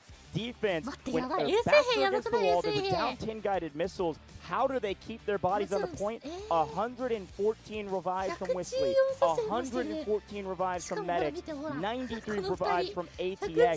This is the highest revive counters I've ever seen in Victory Unite here in a competitive mode, and it was from the defense, man. On the other side of things, Stacks, 77, actually ends up triumphing Artyom, who did, of course, pick up 73 of his own. 60,000 big ones for Wanza in the score category. I don't know how he does it, but he is consistently the best commander every single time that I pay attention to a warfare competitive event. Ghost goes, whatever it is, 40-0 in the Jet. Without that Jet making big impacts there, I think TXD is actually able to hold it in the E sector. My MVP, no question about it, though, is Wanza. You're right, 60k score. Also a hero play, an MVP level play. When the defense sent to try to play tug of war on E1, swing around the backside via the water, come up. There were like 8v3, except the tank destroyer that Wanza swung in to kill all of them. That stop there won them the game. It allowed them to make a fight over on E2. But let's look back at the beginning of this one and the early mistake from Oak, which was either to get to the lob late or not get to retreat it fast enough. But once that happened, it was all gas, no brakes from HAN through the first couple sectors. Yep, absolutely. I mean, TXD actually put up quite a good fight on this A sector, all things considered. Almost got HAN into where they would have started to get diminishing returns in terms of the tickets, but yeah, the vehicles, they just kept getting blown up subsequently by the side of HAN. Sector A, Sector B, Sector C, pretty much what we were used to. I feel like Sector D is where it got a little bit crazy between these two teams. You remember the back and forth for the boats in the canals? That was a big part of it as well. Look, there were so many crazy stat lines. I didn't even look at the engineering category, but it was HAN all day in the engineering category. I mean, good grief, they killed so many vehicles, and even when vehicles are traded out, constantly they're striking for finding value. And then here on D, this guided missile actually saved the day a little bit. Took down this vehicle. You can see it on this screen here. Great highlight there of TXD Whistly taking down the AAV. No longer did they have the presence on that zone. They were able to hold it super effectively. Finally, here comes the big boat play. They were able to steal one, then it eventually gets blown up. And they actually get both boats here. This is where, when they captured D sector, I was like, man, there's a chance TXD could hold. Both those boats survived. It's a little bit different, but welcome back to the party. We get to the E sector, and who's been waiting for everybody to get here but Ghost in the sky, who goes 40-0. And we thought it was mostly going to be GG Raps because, well, HAN had 15 guided missiles or some BS. They were able to drop like 9 of them in a row and really not do much besides zone off the defense back into their spawn. But TXD, man, they are resilient. They fought tooth and nail, used some missiles of their own, and it was a tug of war between E1 and E2. Until finally, down in the 40s, into the 30s in total life, we see a guided missile that zones everybody off, and another one to keep them at bay so that this HAN team can win. Fun highlight package that really did tell the full story. There it is. We were talking about how sometimes for HAN, and just their last matchup against HYD, they didn't show any emotion when they won. It was just like, oh yeah, I mean, that was whatever. You know, we won. That's cool. Up against a team like TXD, every single member was out of their seats as fast as they possibly could be, jumping up and down, excited, screaming. That's how much more it means when you go up against a team like TXT. I I mean, to their credit too, I mean, if I'm HAN and I spend 100 lives on the E sector with a billion more advantages, and we're kind of getting stuffed at the line, I'd be celebrating too when we finally win. I mean, that was a hard-fought battle on the E sector, and again, big kudos to TXT for what they were able to accomplish, even despite being down so early. Best squad, though, who was it? Sarah Jin, Ghost, Hewon, and Stax. This makes a ton of sense when you remember that both Ghost and Stax are on the same squad. Look at that. Sarah Jin also picks up a kind of a casual 63 total kills. Hewon with a ton of score in all of the categories. A real quick note, remember, Ghost is up in that jet, so nobody on this squad is able to spawn in on him, obviously. So they're kind of down a member in that little bit of a resource. Sarah Jin also constantly kind of solo in the vehicles. So when you take a look at the performances from Stax and Hewon, that they're able to go ahead and pick up. I mean, Stax was just running the guns, looking for the kills. How do you do that when you can't constantly find yourself in a forward position, man? That is a very, very good performance from Stax. That should be emphasized. Yeah, pop-off moment, man. Again, a lot of these players on HAN, I mean, we talk so much about role players, and this player has to do this player has to do that. But a lot of these players can do it all, man. Sarah Jin, I mean, this squad in particular, obviously Ghost has one specific role. I mean, you won't see Ghost play again unless, well, yeah, no, you won't. Yeah. He's their fighter pilot, and we are going to give him the MVP, and I think that is totally fair. It goes 40, you know. I mean, he won. He won the game. Like, again, I think if Ghost isn't there, I think TXT may be whole in the Sector E. He alone, 77 engineering score because he was able to blow up so many vehicles. So when HAN win, by the way, he has a 100% MVP rate. And hey, that checks. I mean, they have a 100% win rate when he's on the map. No. No? No, because they lost LT. Oh, shoot. You're right. 核ってあんまに当たんないものなのね。全然当たんないね。 Listen, if you haven't seen that matchup, go back to day one. It was our first match of the tournament. That was the first time we saw LT and HAN, and it was an absolute nail biter. And so with that one, we actually almost saw what felt like deja vu. If the side of TXT was able to hold on a little bit longer, they would have had a similar performance to LT and potentially held them to double overtime. That would have really made it hurt for the side of HAN. Imagine. Folks, you got about 3.5 minutes until we swap sides and head back to Cyclone. Yes, we have played a lot of Cyclone, okay? I'm right there with you. However, we've had some banger matches on it as well, so it's fun to take a look at. Of course, we are going to be swapping sides, so TXT going to move to the attacking side. I want to remind people of the storyline. We talk so much about jet gameplay on this map. It's worth bringing it back up. When we swap sides, we don't have a Ghost on TXT roster. We don't have a fighter pilot that we know for certain is going to be in that pilot seat. Taking a look at their sub list and who's in and who's out. Zombra has subbed in for Legacy, who is a star player for this roster. I talked to the talent behind the scenes. I talked to production. I'm saying what's going on. They won't tell me or they don't know. Okay, so Legacy's not playing most likely. We don't know for certain, but most likely not playing. You don't see that sub, definitely not playing. And Zombra's in. Cool. Zombra did a great job, by the way, for this roster and has been playing fantastic.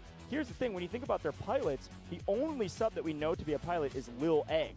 Played in Vietnam, was their pilot in Vietnam, but since then, kind of taken a backseat, a true sub, as Legacy has been their primary pilot. So with Legacy on the bench, you don't see Legacy sub in, like you're going to see their second string pilot, Lil Egg, hop into the fighter pilot seat and see how much value they can make on the map. I feel like it's important for us to kind of talk about the history so far at this event specifically in terms of what maps TXT have played. They have played Trench Lines. They have played Ascension just one time where they were not on the attack, so they didn't have a helicopter pilot, so we didn't get any information from that. We obviously didn't get any information from Trench Lines, like I mentioned, because there are no aerial vehicles. And then they went back-to-back on Crack. Again, no aerial vehicles. So yes, it is a giant question mark right now for TXT, and it could be the difference maker, the fact that that whole situation isn't necessarily concrete. Yeah, no, I totally agree. You know what's funny to think about too? I mean, again, I bring up the Vietnam DFIW 2025 for many reasons, one of which is that TXT was the champion. But can we also remember of how they became the champions? It's crazy. Who they took down, how they fell to the lower bracket? It's a lot of the same players, technically a different team, but they had to take down the former DNI, now most of those players back for HAN. I mean, this is a rematch and a grudge match that HAN desperately want to win to get their revenge and then meet a team that they really want to beat in the grand finals, which may be LT, or who knows, could be RRQ. Yeah, absolutely. I feel like we should put a giant emphasis on that. Yes, TXT are our reigning champions. But as it currently stands, they're down They're down a map, man. They're down a round. Not only does their whole tournament, the rest of DFIW 2026 here in Wuhan, China, rely on this next game, but so does their title. The ability to go ahead and defend it, man. Yeah. A lot on the line. A lot on the line. And again, it's a best of 3. If they lose this next map, they're out of here. 2-0 against a really good team of HAN, but still 2-0 and still 4th place overall. Not where they want to be. They only have one goal in mind, which is to defend their title. So we'll see what DXD can do. Listen, I think both of these two teams very strong. Obviously top 4 for a reason. They've proved that they are some of the best teams here. In general, HAN has been more consistent. TXD has had more pop-off moments, but HAN has been more consistent. I'm looking for the pop-off right now from TXD. I need some heroes to emerge and somebody to go nuclear on the map. Who knows? It could be a sub, could be active player, could be anybody in between. Could be a player we're not even highlighting all day today. Anybody could step up and answer the call of keeping this team in this match. If you value anything at all that me and Goj says, we actually both predicted that this matchup, this head-to-head, would go to round number 3. Would go to a second map. So I think we're both kind of expecting TXD to go ahead and win this one, tie things up, and like I said, go to round number 3. But the momentum is all in the side of HAN. They do have the ability to go ahead and shut things out early. It'll be interesting to see if they can do it from the defensive side of Cyclone. That being said, I feel like at this event in particular, the attack side has just seemed to be a little bit better for almost all of our teams. It's been cleaner even than Vietnam, even in 2025 DFIW. All the teams have leveled up. Listen, we are going to keep yapping until the game gets started. And speaking of yapping, talk about a little hypothetical Harry. Oh, never mind. I was going to say the reason we haven't started the game even though the time is gone, maybe because of some substitutes. Let's see if they show us. We know at least one will come through. Should see Ghost go out and Cranberry come in is my guess. Could see that here shortly. But on the TXD side, do we see Little Egg? Do we see... Oh, TXD. Bell Mods, not even on my radar. And Medics, a top support player, 113 revives, go out. Bell Mods coming in. And there's, of course, the change. Cranberry coming in for Ghost on HAN makes a ton of sense. Cranberry, a part of their original roster. Ghost, just their pilot. Bell Mods, huh? What do you think? You think Bell Mods is their pilot now? Or is that a different change for another reason? That would be a weird spot to put a pilot because you are essentially sacrificing one of the best medics we've seen. I mean, his name is literally Medics. Exactly. I mean, you're taking him out. And here's the important thing is that TXD are going to the attacking side. And we always put an emphasis of value on the side of the attack to those very, very good medics. Wow. Well, we don't know what Belmont's is going to be doing yet, but you would imagine it would be for a pilot. Yeah. I don't know. Dude, man, I got so many question marks in my brain, and that's what I love about this game. When you got a roster of 20 players, man, there's so many little moves that you can make from a strategic standpoint. Folks, you know it, but we're going to remind you. HAN versus TXD. HAN now moving to the defensive side, going back to Cyclone. It is a best of 3. This is it for TXD, your former champions. This is it for TXD. If they lose right here, right now, we are loading into Cyclone. Get loud, get excited. It is time to see if TXD can hold on for dear life and force us to game 3. And it's time to see what's going to happen between Jet versus Law of Action. And it is Bell Mods in the sky. All that conjecture for what? A substitute to step into the ring and prove himself. It's going to be awesome to see if he can be the difference maker for the side of TXD here. But all the usual on the side of HAN. Miang going to be in the love. Dipping out into the tunnel, and that is exactly what we want to see, right? That initial lob that kind of spawns. Get that thing to safety very, very quickly. Do not even allow it to take any damage from the side of the Jet. Now TXD are taking what feels like a little bit of a normal approach. Obviously, they're going to want to look to go ahead and flood this point early on, and I can't lie, I see a lot of kills for the side of TXD. I mean, Whistly himself picking up a 3-piece early on. They're actually showing an advantage early on. They want to go ahead and make things happen early. Holy sin. I mean, they have just jumped onto the point and immediately are making HAN go, whoa, what now? Sarah comes running up the side of the hilltop, trying to get into the mix, and immediately getting obliterated. Uh-oh, HAN in for a bit of a rude awakening, but they are finally pushing back. Absolutely. Trying to make something happen here. We want to see some of the individuals for HAN try to make something happen here. It looks like they have all but equalized Sector A. But that being said, TXD find one more of a little bit of a push onto this point. Now Wanza starting to feel the pressure, wants to make something happen for the side of HAN, try to help out his boots on the ground towards that point. But he's getting held back a little bit by the side of TXD with some of those vehicles that are playing the backside of the beach. Oh no, Wanza maybe a bit of an overextend. Oak says, I'm going to punish you for that, or maybe it's going to be Belmods comes swinging in. Trying to get a piece of the action, maybe thought better of it because Miang was taking some shots up on high, then maybe started to connect, I don't know. Feels like a missed opportunity. Oh, just kidding, no it's not. One shot in a dream and boom, Alua Rocket Zombra able to take him down. Potentially a little bit of a mistake right there, an overextension. Very far out to sea right there. But whilst all the casts happen, while they are losing the boat, HAN do make a point to go ahead and reclaim Sector A. It's honestly not a lot of boots on the ground for the side of TXD. Pretty much the only thing on the point for them right now is this AAV. It's trying to go ahead and clip down some of the members of HAN. But Hoodoo is going to try to make something happen. Does land one of the Allure rockets. Where is the cohesion? I want to see more Allure rockets land.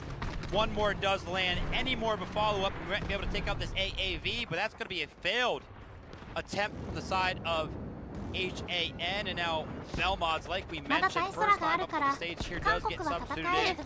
Currently does not have any kills, but looking to go ahead and continue to find some of the value. The vehicles to the side of TXD have all but retreated, and HAN have pretty much reclaimed Sector A almost in its entirety. Taking a look at the tickets right now, 163.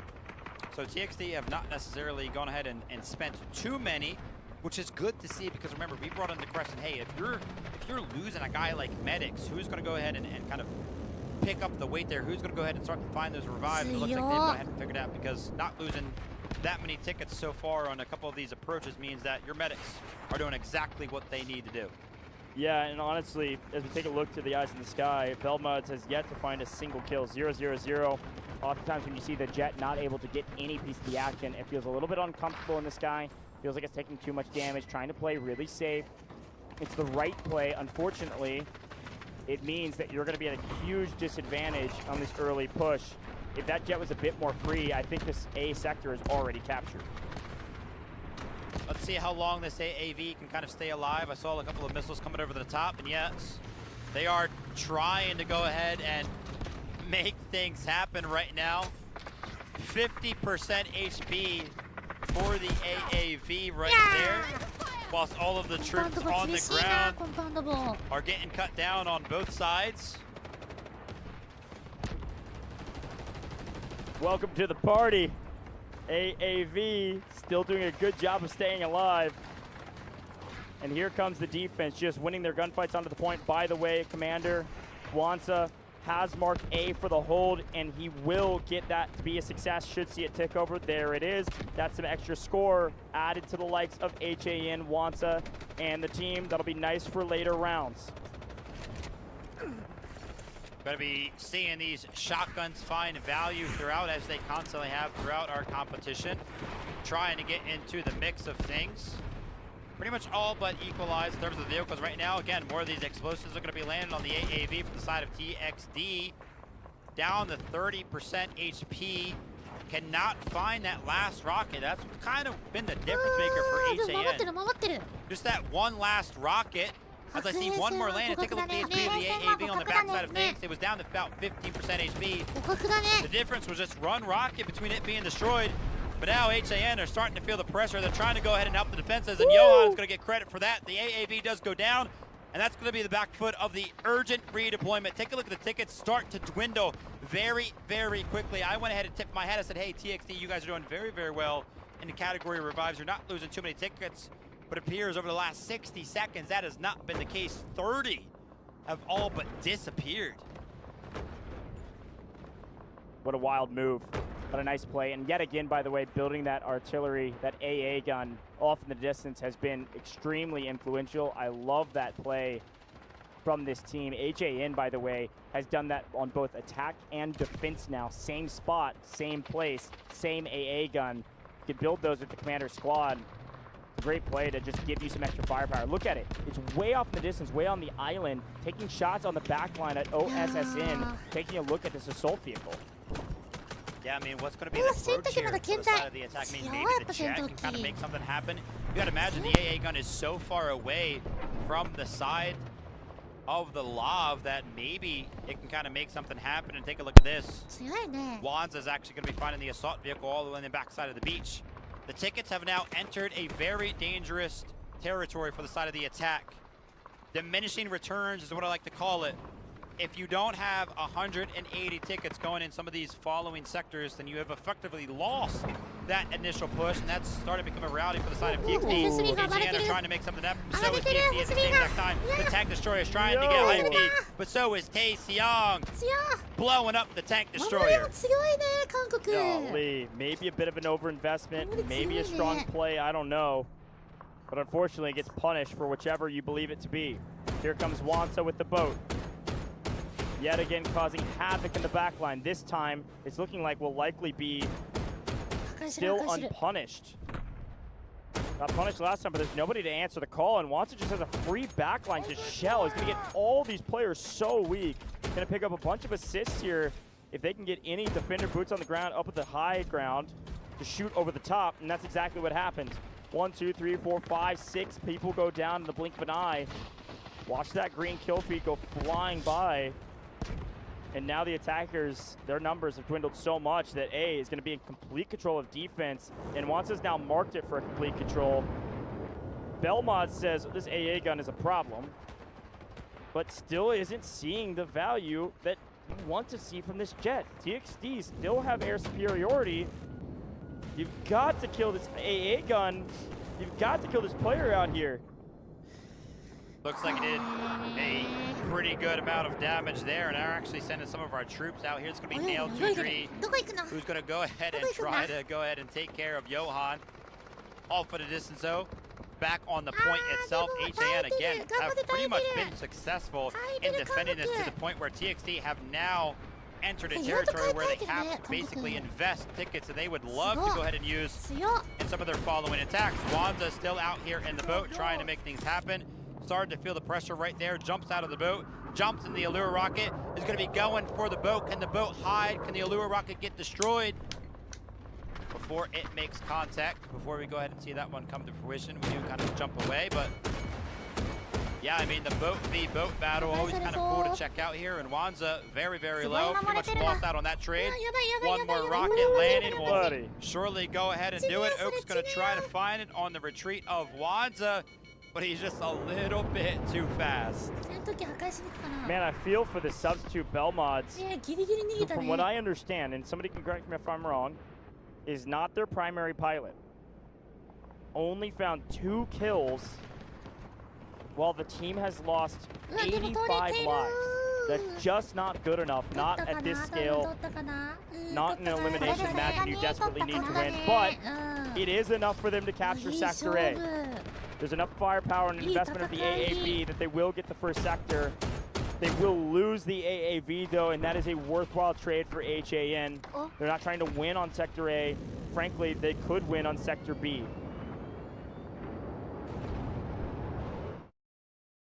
Taking a look at the leaderboard here for the side of HAN, who again, I pretty much credit that as a win is what it feels like. I mean, no standout performances. We do see Artyom and Stack towards the bottom of the leaderboard. They do have a pretty good amount of kills. KPZ on the side of TXT also up there with 18. I did actually see somebody with 21. I did not actually pick up the name. So TXT individually doing it very, very well.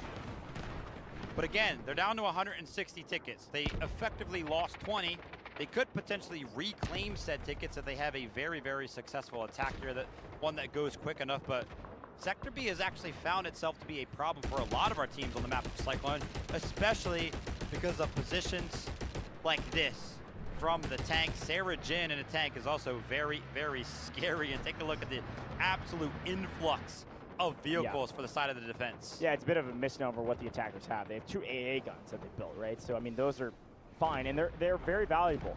especially if they can find some value on some of these other vehicles or maybe the boats that are swinging up. But comparatively, a huge disadvantage right now for the attacking side in terms of vehicles. So we see one land, but 3 up on height. Jinman, Wansa, they're able to just trade out positions if one starts to take damage. I really like that play from them. It's just going to be shelling this B point, and it's one of the reasons why I think this B point's actually going to be super difficult for this attacking team to actually capture. There's a lot of firepower they got to deal with, and I think Belmont's going to have to be a hero right now from the Jet. He's going to have to make a play somehow on either Mayang, take down this AA. I don't know. I don't know what the answer is, not yet.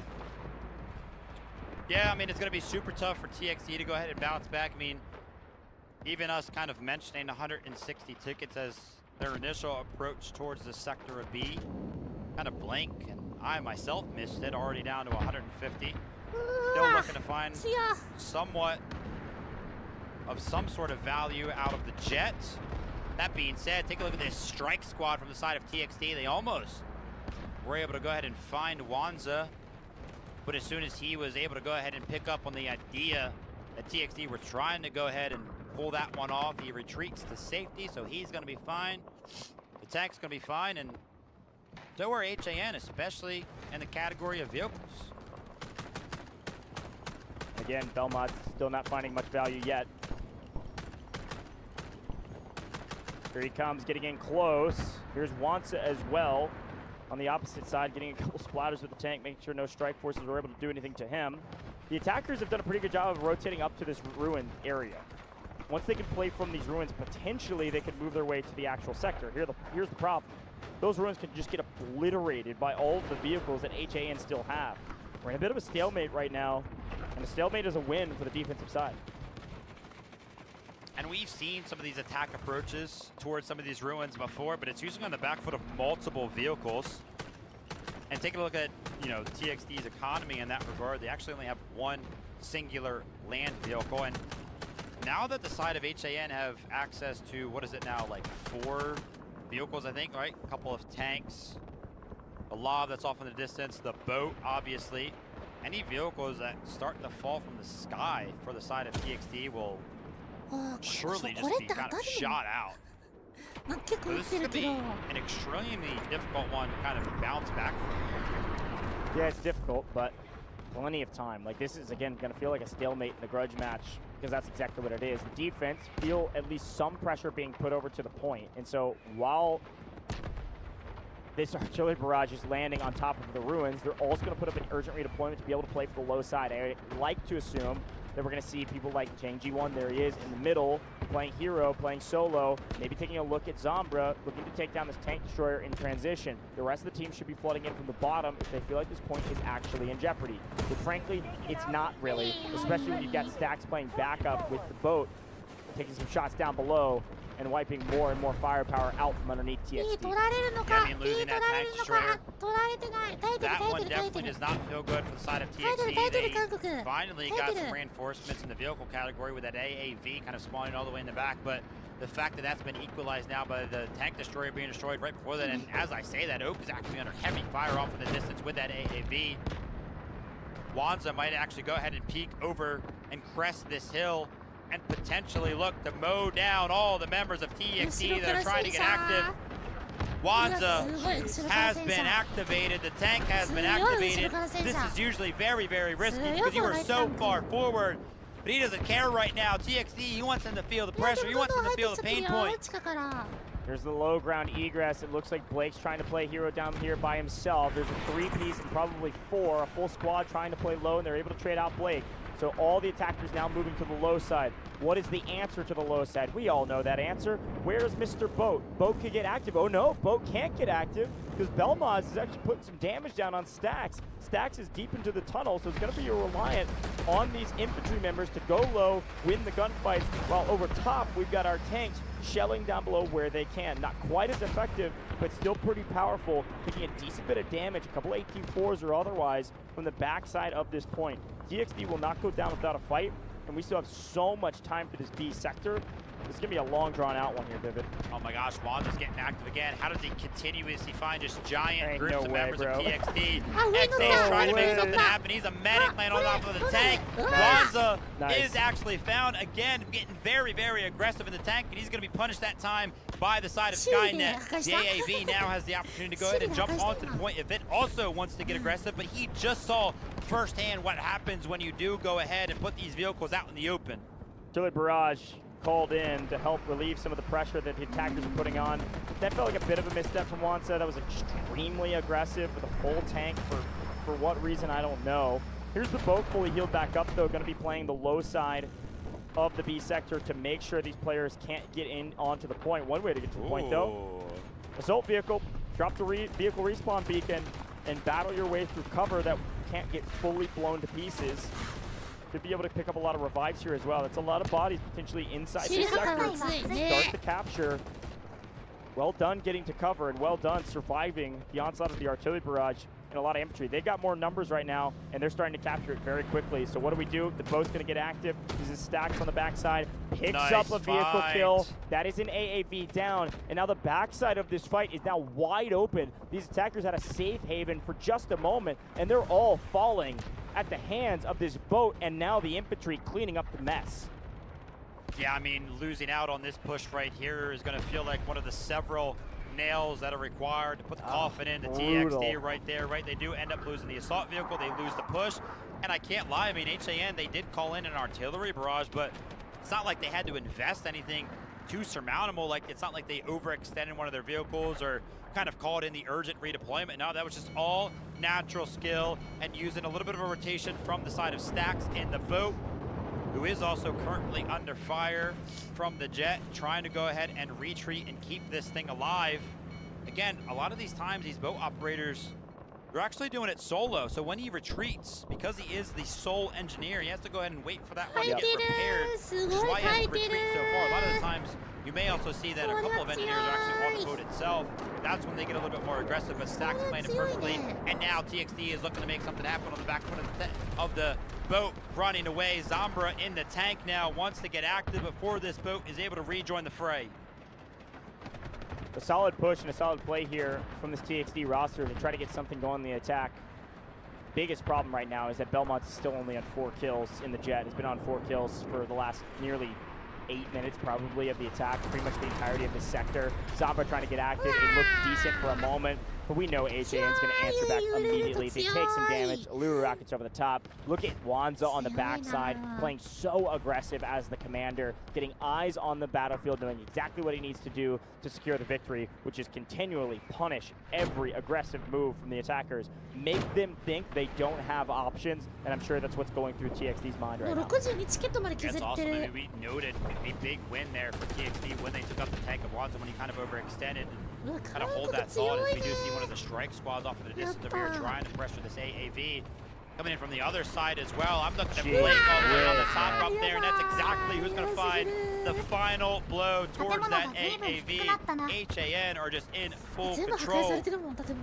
And yeah, like I mentioned, we mentioned it as a complete and utter win for the side of TXT when Wanza seemingly overextended. But he was feeling so confident that he could just go ahead and make it happen again. Take a look at this. An overextension once again, multiple times. We've seen Wanza in the driver's seat of this thing make mistakes and get it stuck multiple times.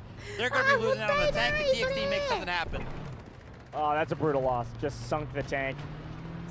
Barely too far into the water. It was honestly such a great play from Wanza. I actually love that wrap there. Could have gotten so much value, but loses the tank in transition. Now, obviously, take a look at the bottom of your screen, folks. You guys can read. They have every advantage they can still want in the vehicles that they have available. But still, small silver lining, a glimmer of hope. HAN is not infallible. They can make mistakes. Uh-oh. Another strike team to take down the assault vehicle, namely trying to get this vehicle down so they can't put more respawns down, and that's exactly what happens. Byron goes in. Byron doesn't care if it dies. Byron gets the vehicle down. Down goes another vehicle. Not a single vehicle. The jet dies from the sky. Nothing is left for TXT to rely on to capture the B sector. nothing is left for TXT. Stacks found it, found the final blow required onto the jet. An absolutely empty row of vehicles available for the side of TXT. And on the back foot of losing what feels like everything, the boots on the ground are trying to make something happen. Make up for the failed efforts of the vehicle operators. But HAN, they know exactly how to counter this one. They've been doing it all day. They've done it multiple times. They're experienced on Cyclone. Defensively speaking, Stacks is having an absolute field day. And why don't you guys go ahead and join the fray, put down a strategic beacon to make sure that we can continuously flood in on this point and hold TXT right here. Look at Wanza. Right now. Look at Wanza just running over bodies. Nobody's picking up revives when a tank destroyer is running you over. Stacks perfectly positioned now with the boat, not with the threat of the jet over the top to just hold this B point. It looks like the attackers have a position. The attackers do have an AAV, and they may actually trade out Wanza here with the tank destroyer, but unfortunately that's still a favorable trade for the side of the defense because they lose, the attackers lose yet again one of their only vehicles. They're investing a second though. They pull their second tank forward. They have to play aggro here with only 30 lives remaining. They could still capture this. Stacks, like you said, having a field day, but it's still a lot of bodies on the board right now for the attackers. They might just do this against all odds. They are able to capture the B sector, and they move to the C sector with 94 lives. Is it enough to win? Maybe, but they gotta capture the C sector nearly immediately. I feel like he let off the pressure. Maybe Green just got put on respawn. Dang, what a miss. That respawn, look at that team respawn beacon just came in too late. 11 people spawned onto the B point after his cap. And Cyclone's one of those weird maps where it does kind of give you the opportunity if you do kind of get stalled out and actually hold that point so that way we can break down some. Goes in. Get active. Nearly it looked brackets are getting punished. In confidence. Byron goes in. Byron doesn't care if it dies. Byron gets the vehicle down. Down goes another vehicle. Not a single vehicle. The jet. Yeah, great job also here from Stacks to pick up a boat before it can be utilized by the attackers.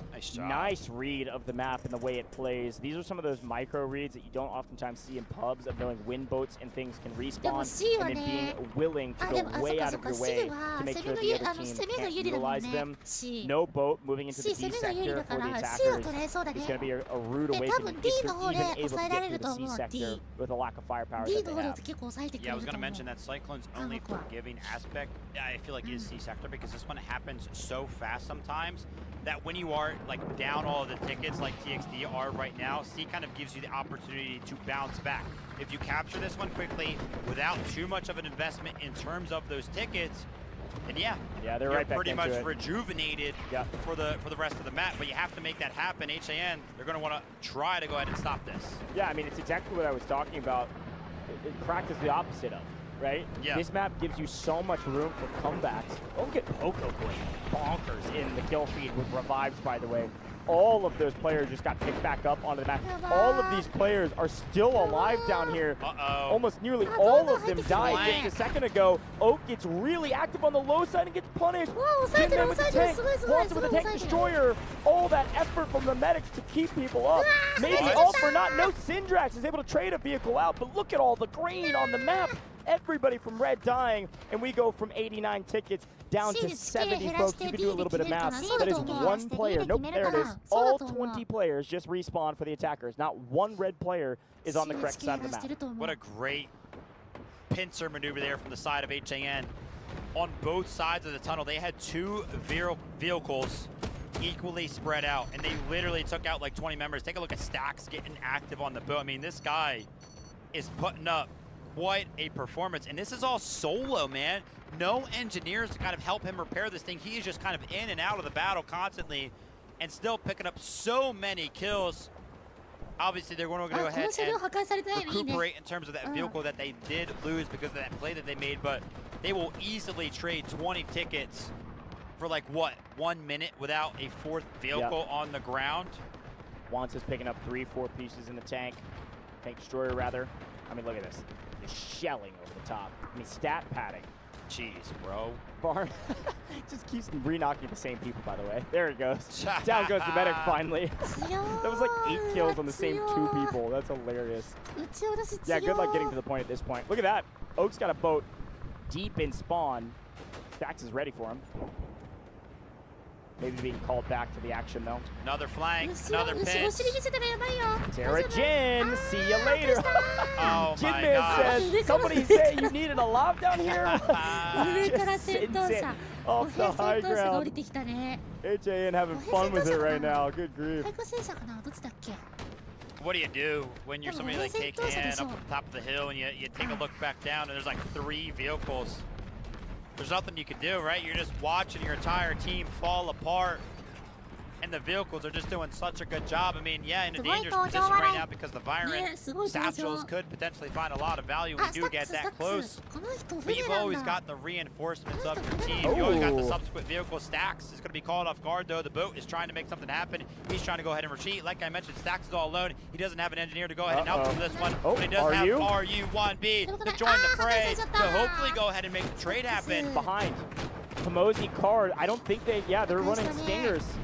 1 rocket lands. Okobs gets out of this. This will be a huge win. Now, we also have an urgent redeployment on the C sector right now and a strategic beacon going down. Wait, that's a lot C's of green getting to get captured. onto the point. Yep, Red's winning down below with the boat gone as well. This is great news if you're TXD fans. The D sector is about to be a problem.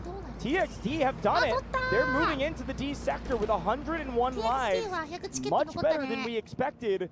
A nice play to just full sin all together before the defense can respond. That is a mistake and a miss from the urgent redeployment and the team's strategic respawn beacon now. That's a lot of score that they just wasted. TXD went into Sector C with 90 tickets, by the way. I did mention that if they capture it quick enough, that was a win, that they can go ahead and rejuvenate a little bit. I would have liked to see more than 10. But yeah, like you mentioned, technically a win. Approaching Sector D, I mean, you would want more than that, and what's kind of surprising is HAN, take a look at their inventory of things to be able to call in. They have 0 guided missiles, and TXD actually have 2. Yeah, and also, I mean, TXD, the fact that they're using all their scoreline for all the things we just saw them use, HAN is, TXD also got the boat. I mean, HAN have the AAV to be able to play the water at least some, which is nice. But TXD winning that boat battle earlier is gigantic for this D sector. I'd sense a little bit of changing of the tides here, Vivid. Yeah, same. This feels like it would kind of result in what would feel like an upset. I mean, HAN had full control in every regard. And I mean, you know, props to TXD. They're making something out of what feels like nothing. I mean, everything was in the way for them in terms of what HAN was able to bring to the table. But they're still pressing on, man. I'm telling you, it's the same thing that happened last year in 2025 DFIW, man. This team is so resilient. TXD has done such a great job of team fighting. There's always a chance. D sector is going to be the hardest one thus far, though. And they have nearly the least amount of runway they've had thus far. D sector is usually kind of a gimme eventually. You get it pretty early, though. That is a lot of lives that just chunked away, by the way. Did you see all those people? That little heartbeat on the left, by the way, means that they are full respawning. So there was a ton of people not getting revived. I mean, we're all the way down to 83 lives out of nowhere. After one big push got thwarted, TXD are reassessing and grouping back up.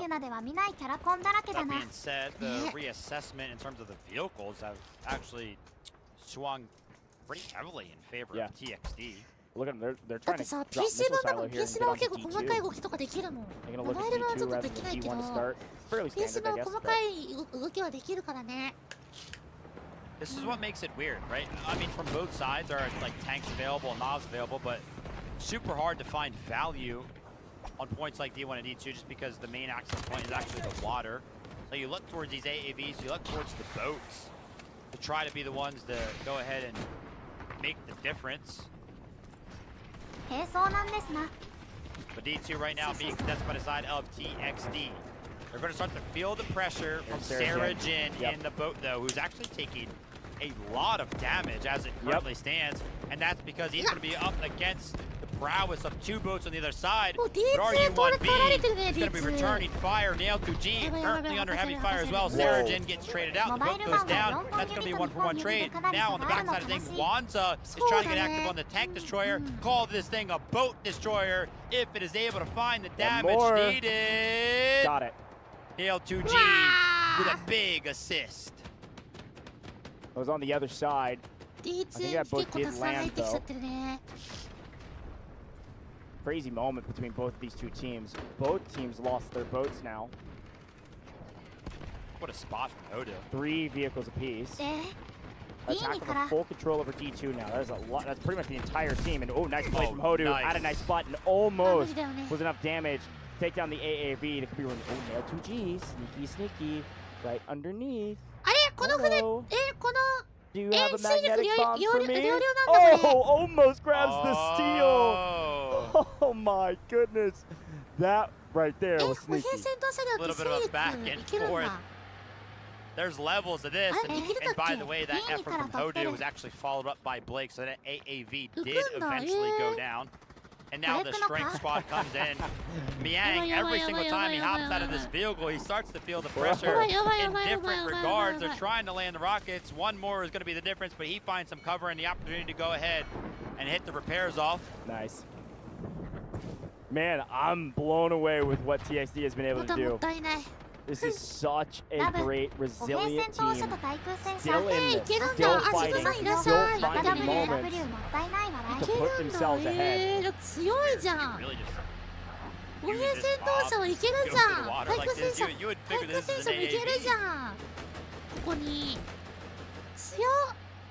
Yeah, call me crazy. That shouldn't be allowed. I mean, that's just... Am I an idiot? Somebody in chat needs to call me an idiot. Why is that? Anyways, let's hop right back into it. D2 here, folks. Still in complete control of the attackers. We started the tug of war of the D sector. And with that in mind, see what the comms and the calls are from both of the teams. Niang is in the water. Wanza holding the line with Tankstar, and yeah, they're going to try it. Oh my gosh. Oh, you gotta be careful. Oh my gosh. So this is the play. No. That was the play. Cut cams. Cut cams. That was the play. So the reason you do this is the AAV can actually carry the tank destroyer over to the other side, and then you can drive it into the point. So you can drive it onto D1 and could have helped them hold. But you can make mistakes, folks. I'm telling you, not even HAN is infallible. I don't want to pick on Wanza, but his counter for vehicles that have become unusable is increasing quite rapidly. Oh, man. Gotta lock back in, though. Job's not done. Still an even battlefield. Both teams with a boat now. Attackers doing a pretty good job of maintaining some pressure to keep this defensive team away from D2. They're at the stalemate that we always see between the two D points. The D sector, the most difficult for the attackers to get both at the same time. Off screen, by the way, tank destroyer goes down. Skynet underground in the water. You can see Jinman making sure this tank stays alive for the next couple points. Nice strike team over the top on the Zombra. Should see them jump off maybe to secure this. Not quite. Goes back in to cover. Meanwhile, by the way, quick shout, urgent redeployment, and a beacon went down. That beacon dies immediately, but deployment is still active. So a lot of green rushing to point right now because they feel the pressure on D1 as an AAV lands for the side of the defense, and also an AAV lands for the side of the offense. They're matching each other tit for tat.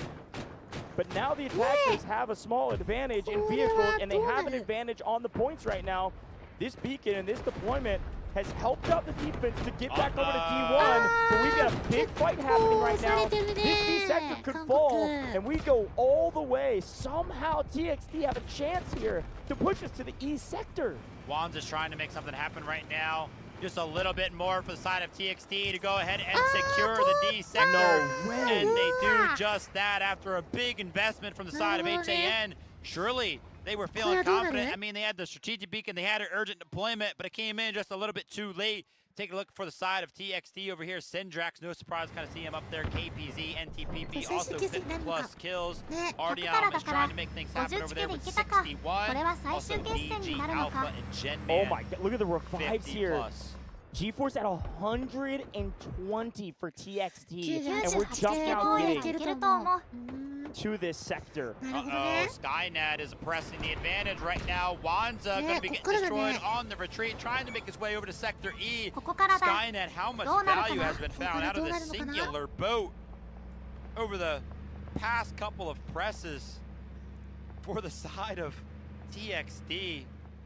And this is going to be a weird one because you would imagine now, HAN, obviously they wanted to end things earlier on in Sector E, but now that we are here, surely they will be able to call in vehicles? Because usually you can't, because the jet is usually alive when the attack starts to win this dominantly. Also, quick note, 9 guided missiles on the side of TXT to the 4. I cannot believe that TXT might pull this game out. Not even might, they have the advantage right now. They actually have a major advantage. I can't call out individual plays for the reason why, but I do think back to a loss of a tank destroyer, a loss of a tank for free for basically no reasons. Those mistakes do add up. And yes, there's more room for mistakes on a map like Cyclone. Maybe that was just one too many. TXT have a chance here to shock the world and take us to game 3. It's what we originally expected, but the way this map started, I thought there was no way. Crazy. で逆にさ、あ、そっか、攻めだから。逆にさ、あ、そっか。Done and dusted. We thought TXT have proved us wrong. They vacuumed up all the dust. They've picked up the pieces. They've continued on with about 90 tickets from sector to sector. And now they're trying to make something happen elsewhere. Sarah Jin under heavy fire right now. That tank destroyer is one hit away from being destroyed, but the tank comes in, plays Big Brother. Oh no! A block! Insane play from Wanza, blocks the last missile. AXII, the last missile comes through and barely misses. Nice play from HAN to save that vehicle, and they actually trade one out in transition, by the way. Nice play off screen to start evening things back up again. The only advantage right now that the attackers now have is that boat. The only team with the boat. TXT have done all this push, all this fight, getting to the E sector without a jet at all. Yes, a win con for this map, but not the only win con. Sarah Jin trying to be a win con by themselves. That's a triple kill and more, taking down this entire squad. No revives on that one. That's a nice little 5-ticket loss. I did see off in the distance though, they're trying to make something happen on the beach of E1 for the side of TXT. Sarah Jin in a tank destroyer, by the way, has been popping off throughout the day, just, you know, on the go, but opting to go ahead and jump back into the vehicle side of things. Once again, we talked about his flexibility, able to hop between roles is a giant advantage for the side of HAN, and I feel like one of the biggest advantages for the side of TXT has been Skynet. Skynet, you gotta stay alive, man. You are pretty much the backbone of the attack right now for the side of TXT. Again, operating with no engineer to go ahead and help him out. Wait for the repairs to come in before he's able to actually do anything. I feel like even still sitting here feels like a dangerous position. And dangerous it is indeed. Sarah Jin snuffs him out and goes ahead and destroys the vehicle. When the team begins to falter, you can rely on your heroes to make big plays, or rather you have to. And Sarah Jin is doing exactly that. Would look like an advantage for TXT to start things off here in the E sector. Sarah Jin has made an even playing field. Gonna be a team effort for both of these squads, but Sarah Jin double positive on the map right now in the tank destroyer.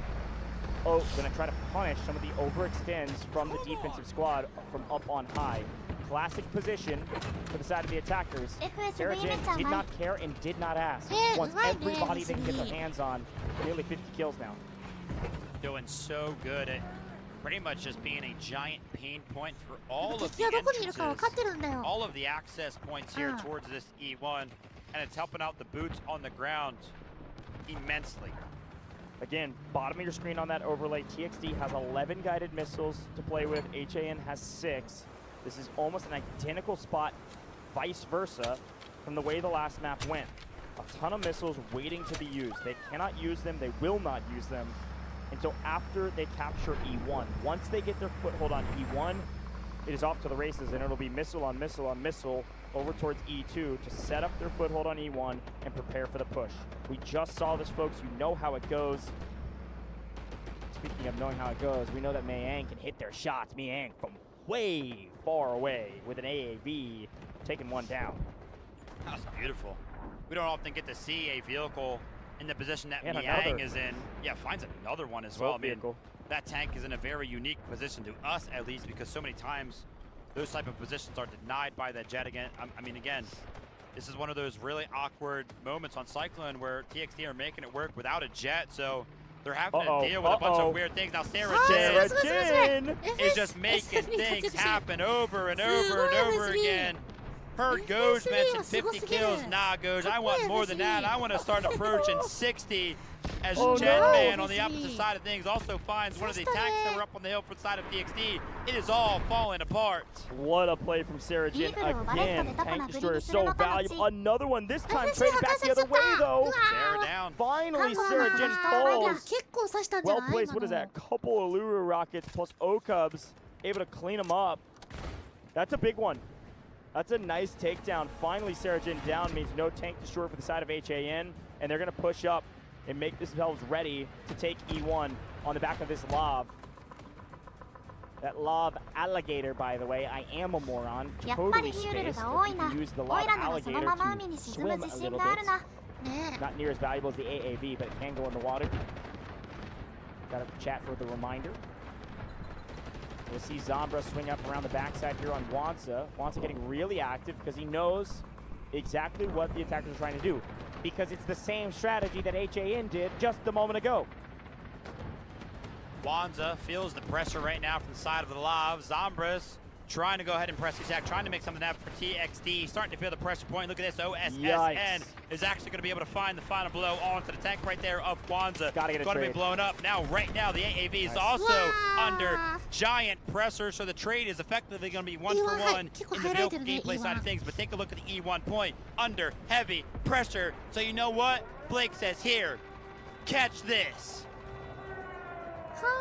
Burning one early, but frankly, they've picked up several during this push. Sarah Jin, I'm certain, has one in belt as needed. Missile lands on the backside. That's where they expect the attackers to be. That's where they last saw them. The attackers smartly rotate out and around up to the ridge, and then they come swarming back after that missile. Urgent redeployment, though, the perfect zoning tactic to keep the attackers off E1, and then the urgent redeployment, it allows the defense to jump back on the point. I know it looks like it didn't do a lot, but that missile did everything for the defense. That was a lost E1, and then the missile onslaught from the attackers was about to start landing. Really well executed. I saw a lot of respawns over there on the left side. You can still see if you take a quick glance from the side of TXT. Tickets are dwindling. Sarah Jin trying to go ahead and get one of these flanks in on the other side of the map, though Zombra does find that light tank as a giant pain point for the side of TXT, and it was all the way back here. I mean, I don't even know how. Yeah, shots over the top while it was landing in, I assume. Oka's feeling the pressure, though. Spotted. Called. Allure rockets. No repairs. There's no engineers to help him out. One bullet in a dream. Anything, man. Anybody got sniper? Something. A single frag grenade and this thing goes down. There it is. He won. Nice Allure rocket over the top. Now, 22 lives remaining. As much as this has been fun in games, E1 and E2 completely in control of the defense. So the attackers say, well, dang it. It's time to start spending guided missiles after guided missiles. You will not see a second in this game where a missile is not landing. This siren will be going off until the game is over. I can promise you that. And these missiles are mostly going to be zoning off. We do see DG Alpha pick up a two-piece with it. Going to force the attackers to reassess and fight from a different angle. And with everybody on respawn right now for red, they're only going to have, look at them, they're all respawning right now, no medics. They're down from 20 immediately to 11. You should see that tick down a couple more here in just a moment. But again, both sides have so many missiles. It's just non-stop sirens. Good luck to any of these players in any of these teams. They're going to try to get anywhere near the point. This is a net victory for the defense. They have outlasted their opponents, and this is going to be an HAN victory. I can only assume. What a wild map. あと10、あと10、チケット Veronica 10。 with the guided missile on the い back ける side of か the entry これは point to E1. 帰れるか Predicted that they would be there, so he's going to be rewarded with that little bit of a prediction. これは守りきれそうですな。 DXD still have a little bit to work with, but I いや、 mean, まだわかん you ないよ。 mentioned it. It feels like it is over. They do have a bunch of guided missiles to be called in. Beacon but goes down. It Beacon feels goes down. like a giant waste, because where do we even put it? Look, The beacon is down indeed. They're trying to make something happen. The flood comes in over towards the E1 point, but a response is going to be the guided missile from the side of HAN. Yang off in the distance is able to find the battle tank. A guided missile in the air for both of these squads at the same exact time. They scatter. Guided missile for the defense is going to land first. How much does it find? Finds one kill right there and forces some of the defensemen off and the offensive off as well. The offensive rocket was a little bit more effective. It does find 3. Could potentially go to overtime here. The attackers maybe have just done enough. There was a fantastic beacon, and the sirens continue for both sides. A better guided missile for the attackers because the tank destroyer is down to the side of the defense. Another missile needs to land right on top of the point, but it's too late. Can't go to overtime when you don't have anybody on the point. HAN, they've done it. It feels like grand finals for them now because their life is still theirs. They're still in this tournament. They just beat the former champions and knocked them out of this competition. Not a map loss. 2-0. Was it a stomp? No. But was it a sweep? Yes. HAN, incredible excitement across the board. Every player knows what has just happened. Top 3 at DFIW 2026 and a chance to still play for the grand finals. What a wild map, man. That's 2 really good teams. We talked about how when you have 2 very good teams like this, Cyclone goes the distance, and the distance it went indeed. Both of those rounds featured Sector E, but not before some incredible efforts from the side of the defense. A little bit of a victory lap for the birthday girl. Hopefully her and her team have a little bit left in the tank to go ahead and celebrate not just the victory, but of course her birthday as they take their bow, as they start to scream, yell, and shout, and share their excitement with all of us, and just expel and tell the full story of how much that victory meant. Revenge is what they got. This is a ton of returners from the former DNI roster. A ton of returners that came back and took down the champion. The team that kicked them out of the tournament last time in the lower bracket finals. The team that dashed their chances of playing for a championship here at DFIW. They have gotten their revenge. So we turn our eyes to the loss. We turn our eyes to TXD. Former champions unfortunately falling in 4th place overall here at DFIW 2026. Nearly all of the returning roster of a team that won a championship only 6 months ago.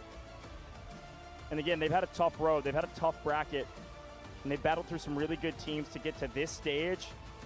But HAN was just the better team on Cyclone. The one thing I'll say about TXD again, most resilient team we've seen by far at this tournament thus far. I've never seen a team go down that hard, that early, lose everything. No jet, no advantages, back against the wall, and somehow capture sector after sector after sector and take us all the way to the end. And I'll even put this word out there. I think if TXD had another 20 lives, I think they had a chance to take that Sector E and take us to Game 3. Unreal job from the gentlemen. Unfortunately, they do fall and they're out of this tournament. Let's take a look back, though, on the stats. Speaking of stats, 128 revives. I know TXD just lost, but Whistly has something special, topping the leaderboard. Not only 128 revives, but also 44 kills. Crazy stuff. Yeah, will definitely be a name that I remember next time I watch TXD game. And I'll go ahead and surmount him as one of the star players for sure. But one of the star players on the other side of the server, HAN. He delivered time and time again. Even outside of the role of the assault operators as well, Artyom with the ability showcased in here today that he's able to go ahead and switch over to some of those Allura rockets, be a part of that strike squad. Just finding value after value after value. Sarah Jin as well.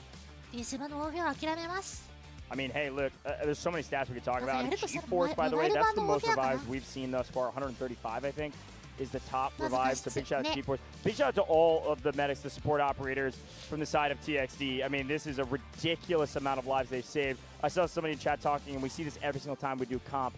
180 lives feels so few for a map, even like a map like Cyclone. That is like, man, that's like 180. People get 180 kills sometimes in pubs just as a solo, right? Like, that is nothing. But you look at the medics, you look at the revives, you look at the support operators, and you go, oh, I get it now. I mean, one player saved them 135 lives on the map just by getting those revives. But to look back on the highlight package, it certainly was a map filled with them.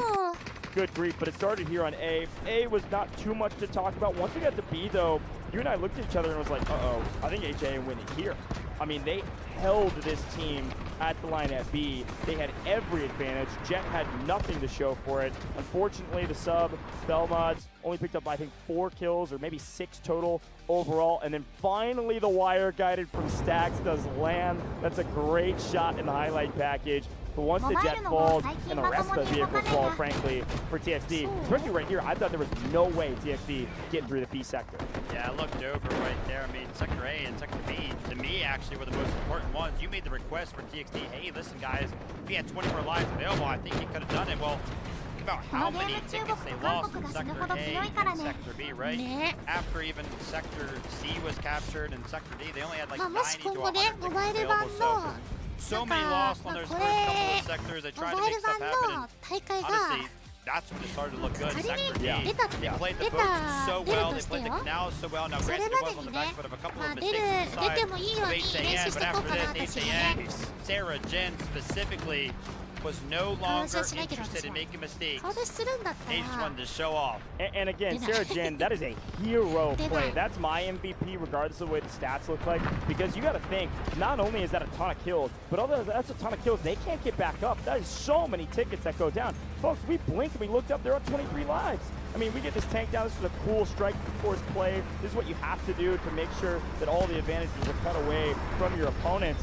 But those big moves where you wipe 10 players that can't be picked up, that is literally more than 10% of their total lives they brought into the E sector. It's just a really cool moment to look back on and do the math of like, wow, how did they lose lives so fast? It's on the back of those plays. But of course, then the sirens were blaring. We had guided missiles left, right, and center. And it felt like just too little, too late. That last guided missile, by the way, picked up like 6 kills. I didn't even see that.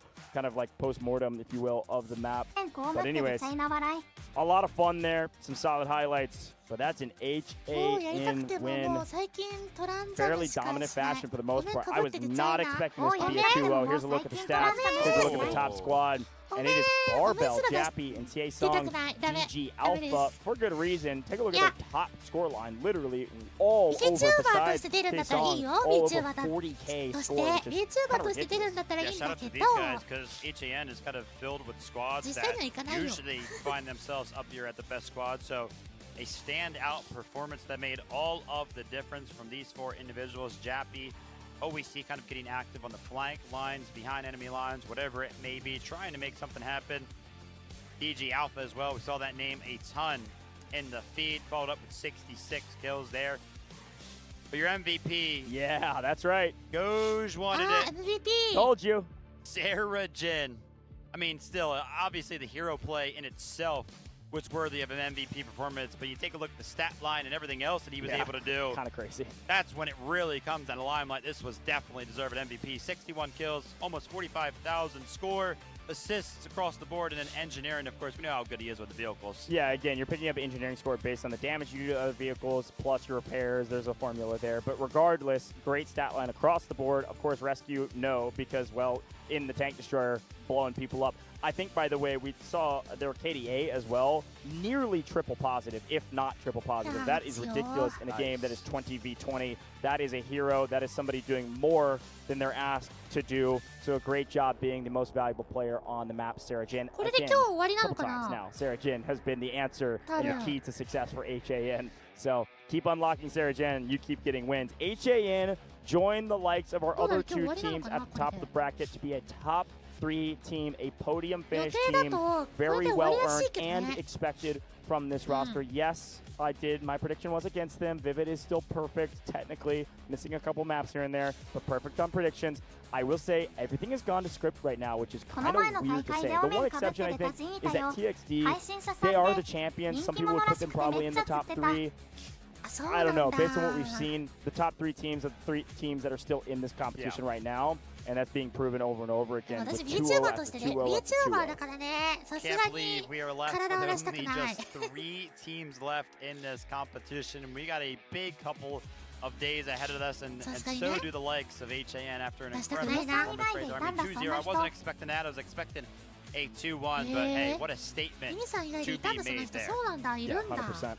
Well, as you can see behind us, our interview is getting ready on stage. It's been a hot and a sweaty one today because the games have been great, but it's been a lot of 2-0s the last couple days. I'm looking for another game 3 here shortly. Unfortunately, it will not be today. That is all of our matches today. So before we move on and tell you what's happening tomorrow and what's going on for the next couple rounds, because we're not done with the competition. We have 2 more days of competition, but we are done today. We'll break that all down after an interview here in just a moment with, of course, HAN. I'd expect to hear from Wansa again, I assume, what they've been able to do. So let's head down the stage and hear from HAN, the winner of the slot. 阿伦达达拉，对待赛后采访环节，我是贝佳，恭喜 HAN 拿下了本场比赛的胜利，来到了败者组的决赛当中。我们邀请到了指挥官翁萨来到赛后采访席，也请他先跟大家打个招呼吧。다시 축하합니다. 먼저 자기소개 부탁드리겠습니다. Hello guys, this is Wansa from Team Han. 欢迎。第一个问题想问一下，今天的话呢，也是和去年的对手进行交手，并且也复仇成功了。这是想问一下他的心情现在怎么样呢？包括他在拿下第一场比赛的胜利之后，和自己的队员进行了拥抱，那个时候他们又说了些什么呢？ So Wonsa, this time you were facing the old rival from last year, and you took successfully a revenge. How did you feel? And a second question. We noticed that in the first round, when you played as the attackers, your teammates hug each other. What was the reason? So last year when we lost against TXD on DFIW 2025, we waited this moment for such a long time. So we feel so happy to win them. Yeah, and after the first victory, our squad, yeah, we're just happy. We're just waiting for the victory for the second round too. So we just cheer up. Yeah. 翁萨选手刚刚表示，面对这次昔日的老对手，他是感到非常的期待与激动的，而且他们很想拿下这次的胜利。他们也是等待这一刻交手的时刻。 蓄谋要等待已久，然后他也表示，他们当时的拥抱是因为想要在赢下第一场胜利之后，和队友互相打气鼓励，以便拿下第2场的胜利。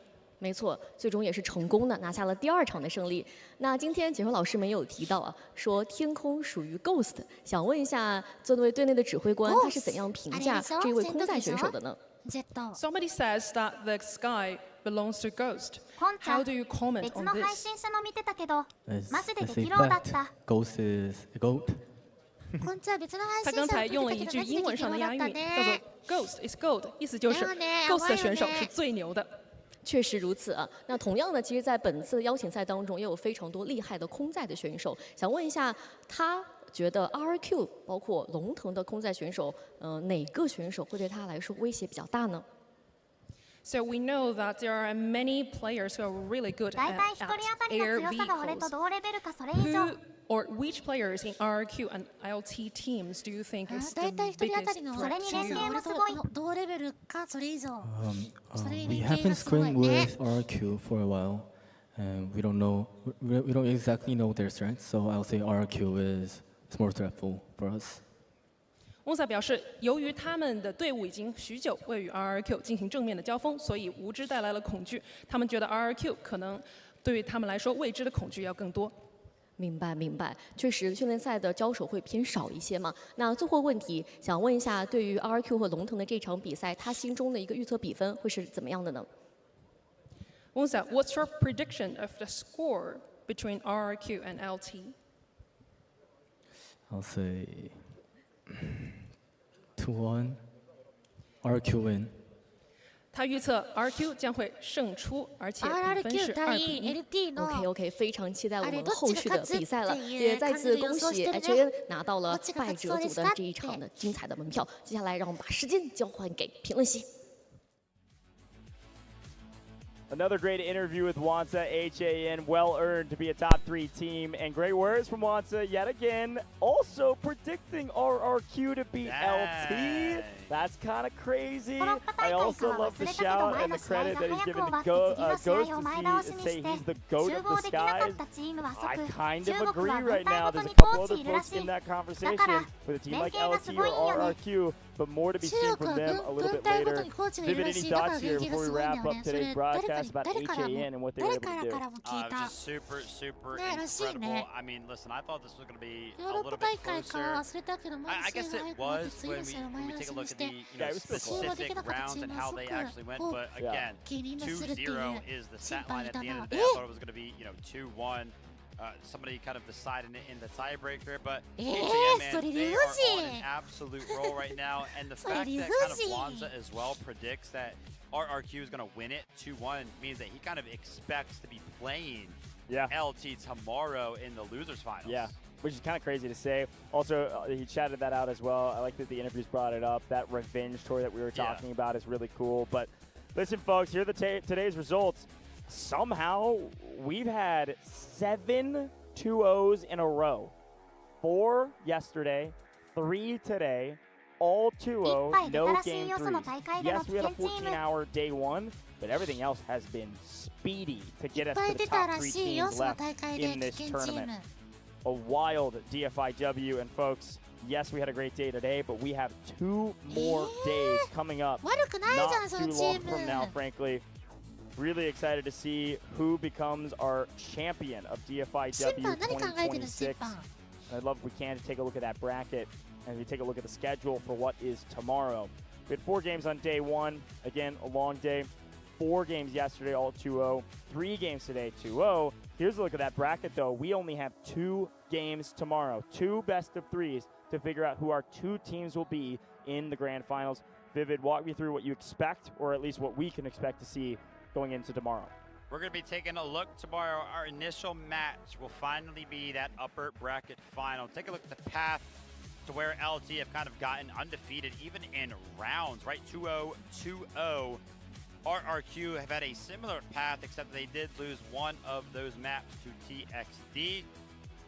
I'm excited for this matchup, man. There is so much to play for tomorrow. Obviously, 2 teams will be kind of decided who's going to be going to those grand finals on Sunday, but I feel like a lot is going to be decided when we take a look at LT versus RRQ. Potentially even the winner of that one probably has a big advantage going into the grand final, just momentum being on their side. Yeah, only 2 matchups tomorrow, still best of 3s. We are going to be starting a little bit later, so a little bit of an extra rest. Not that really LT and RRQ need it because they had the whole day off today. Sure.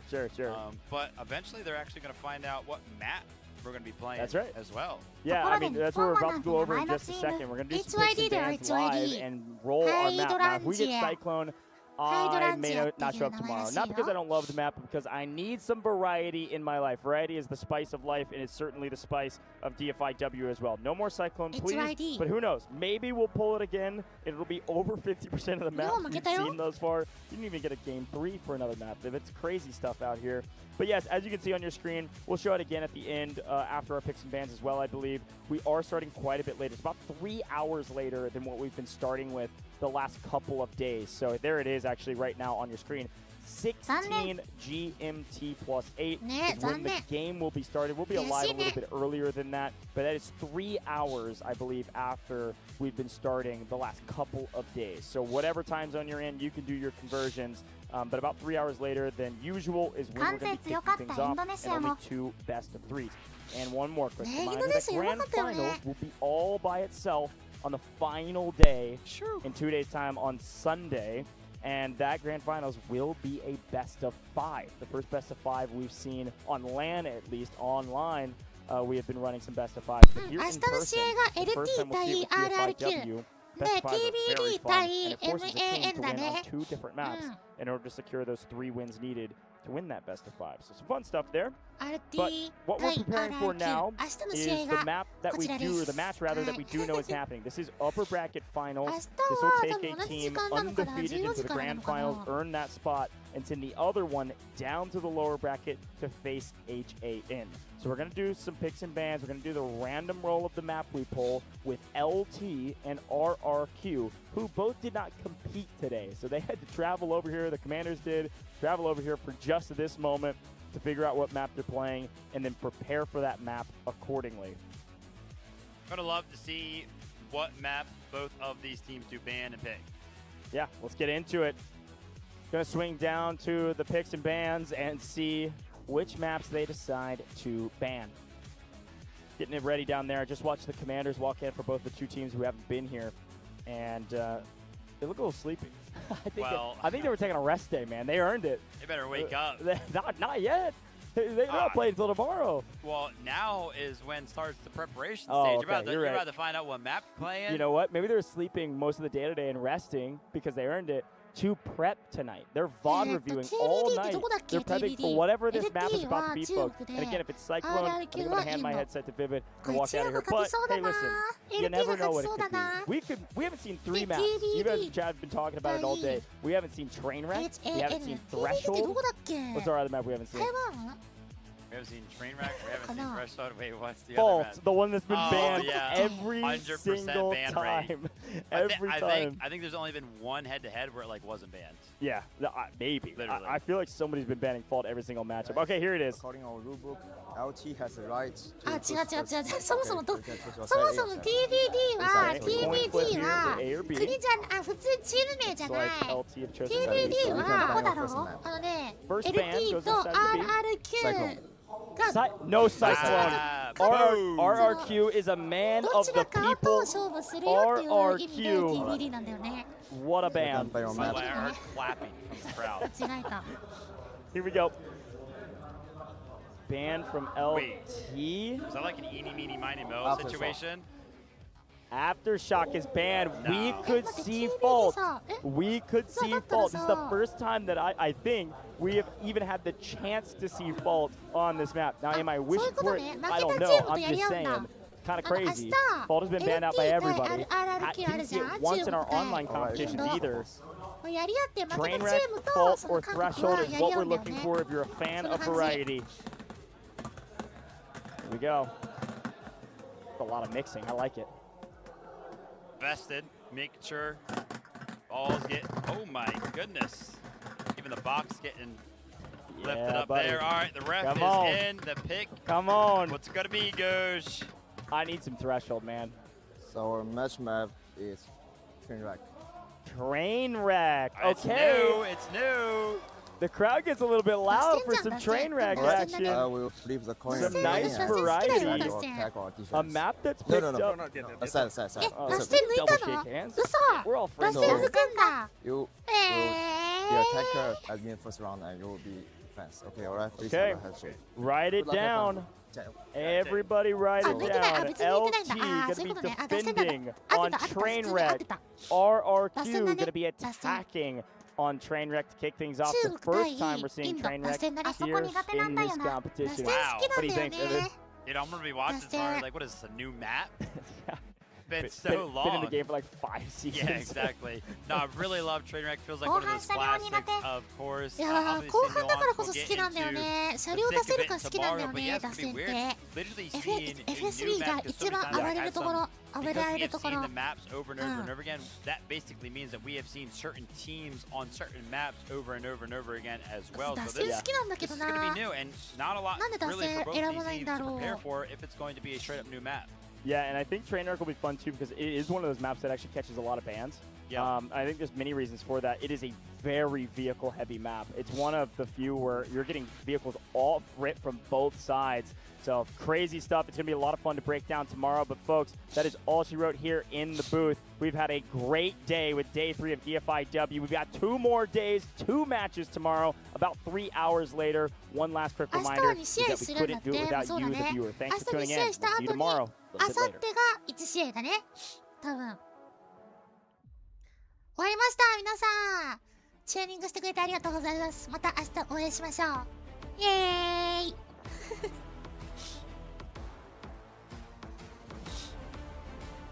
終わったよ。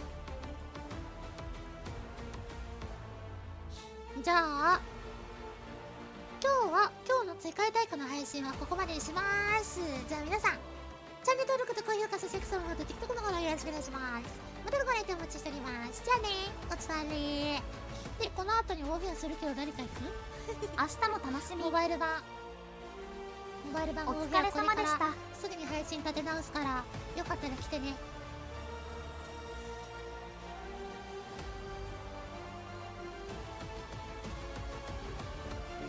あ、やばい、私サムネ違うサムネじゃんこれいや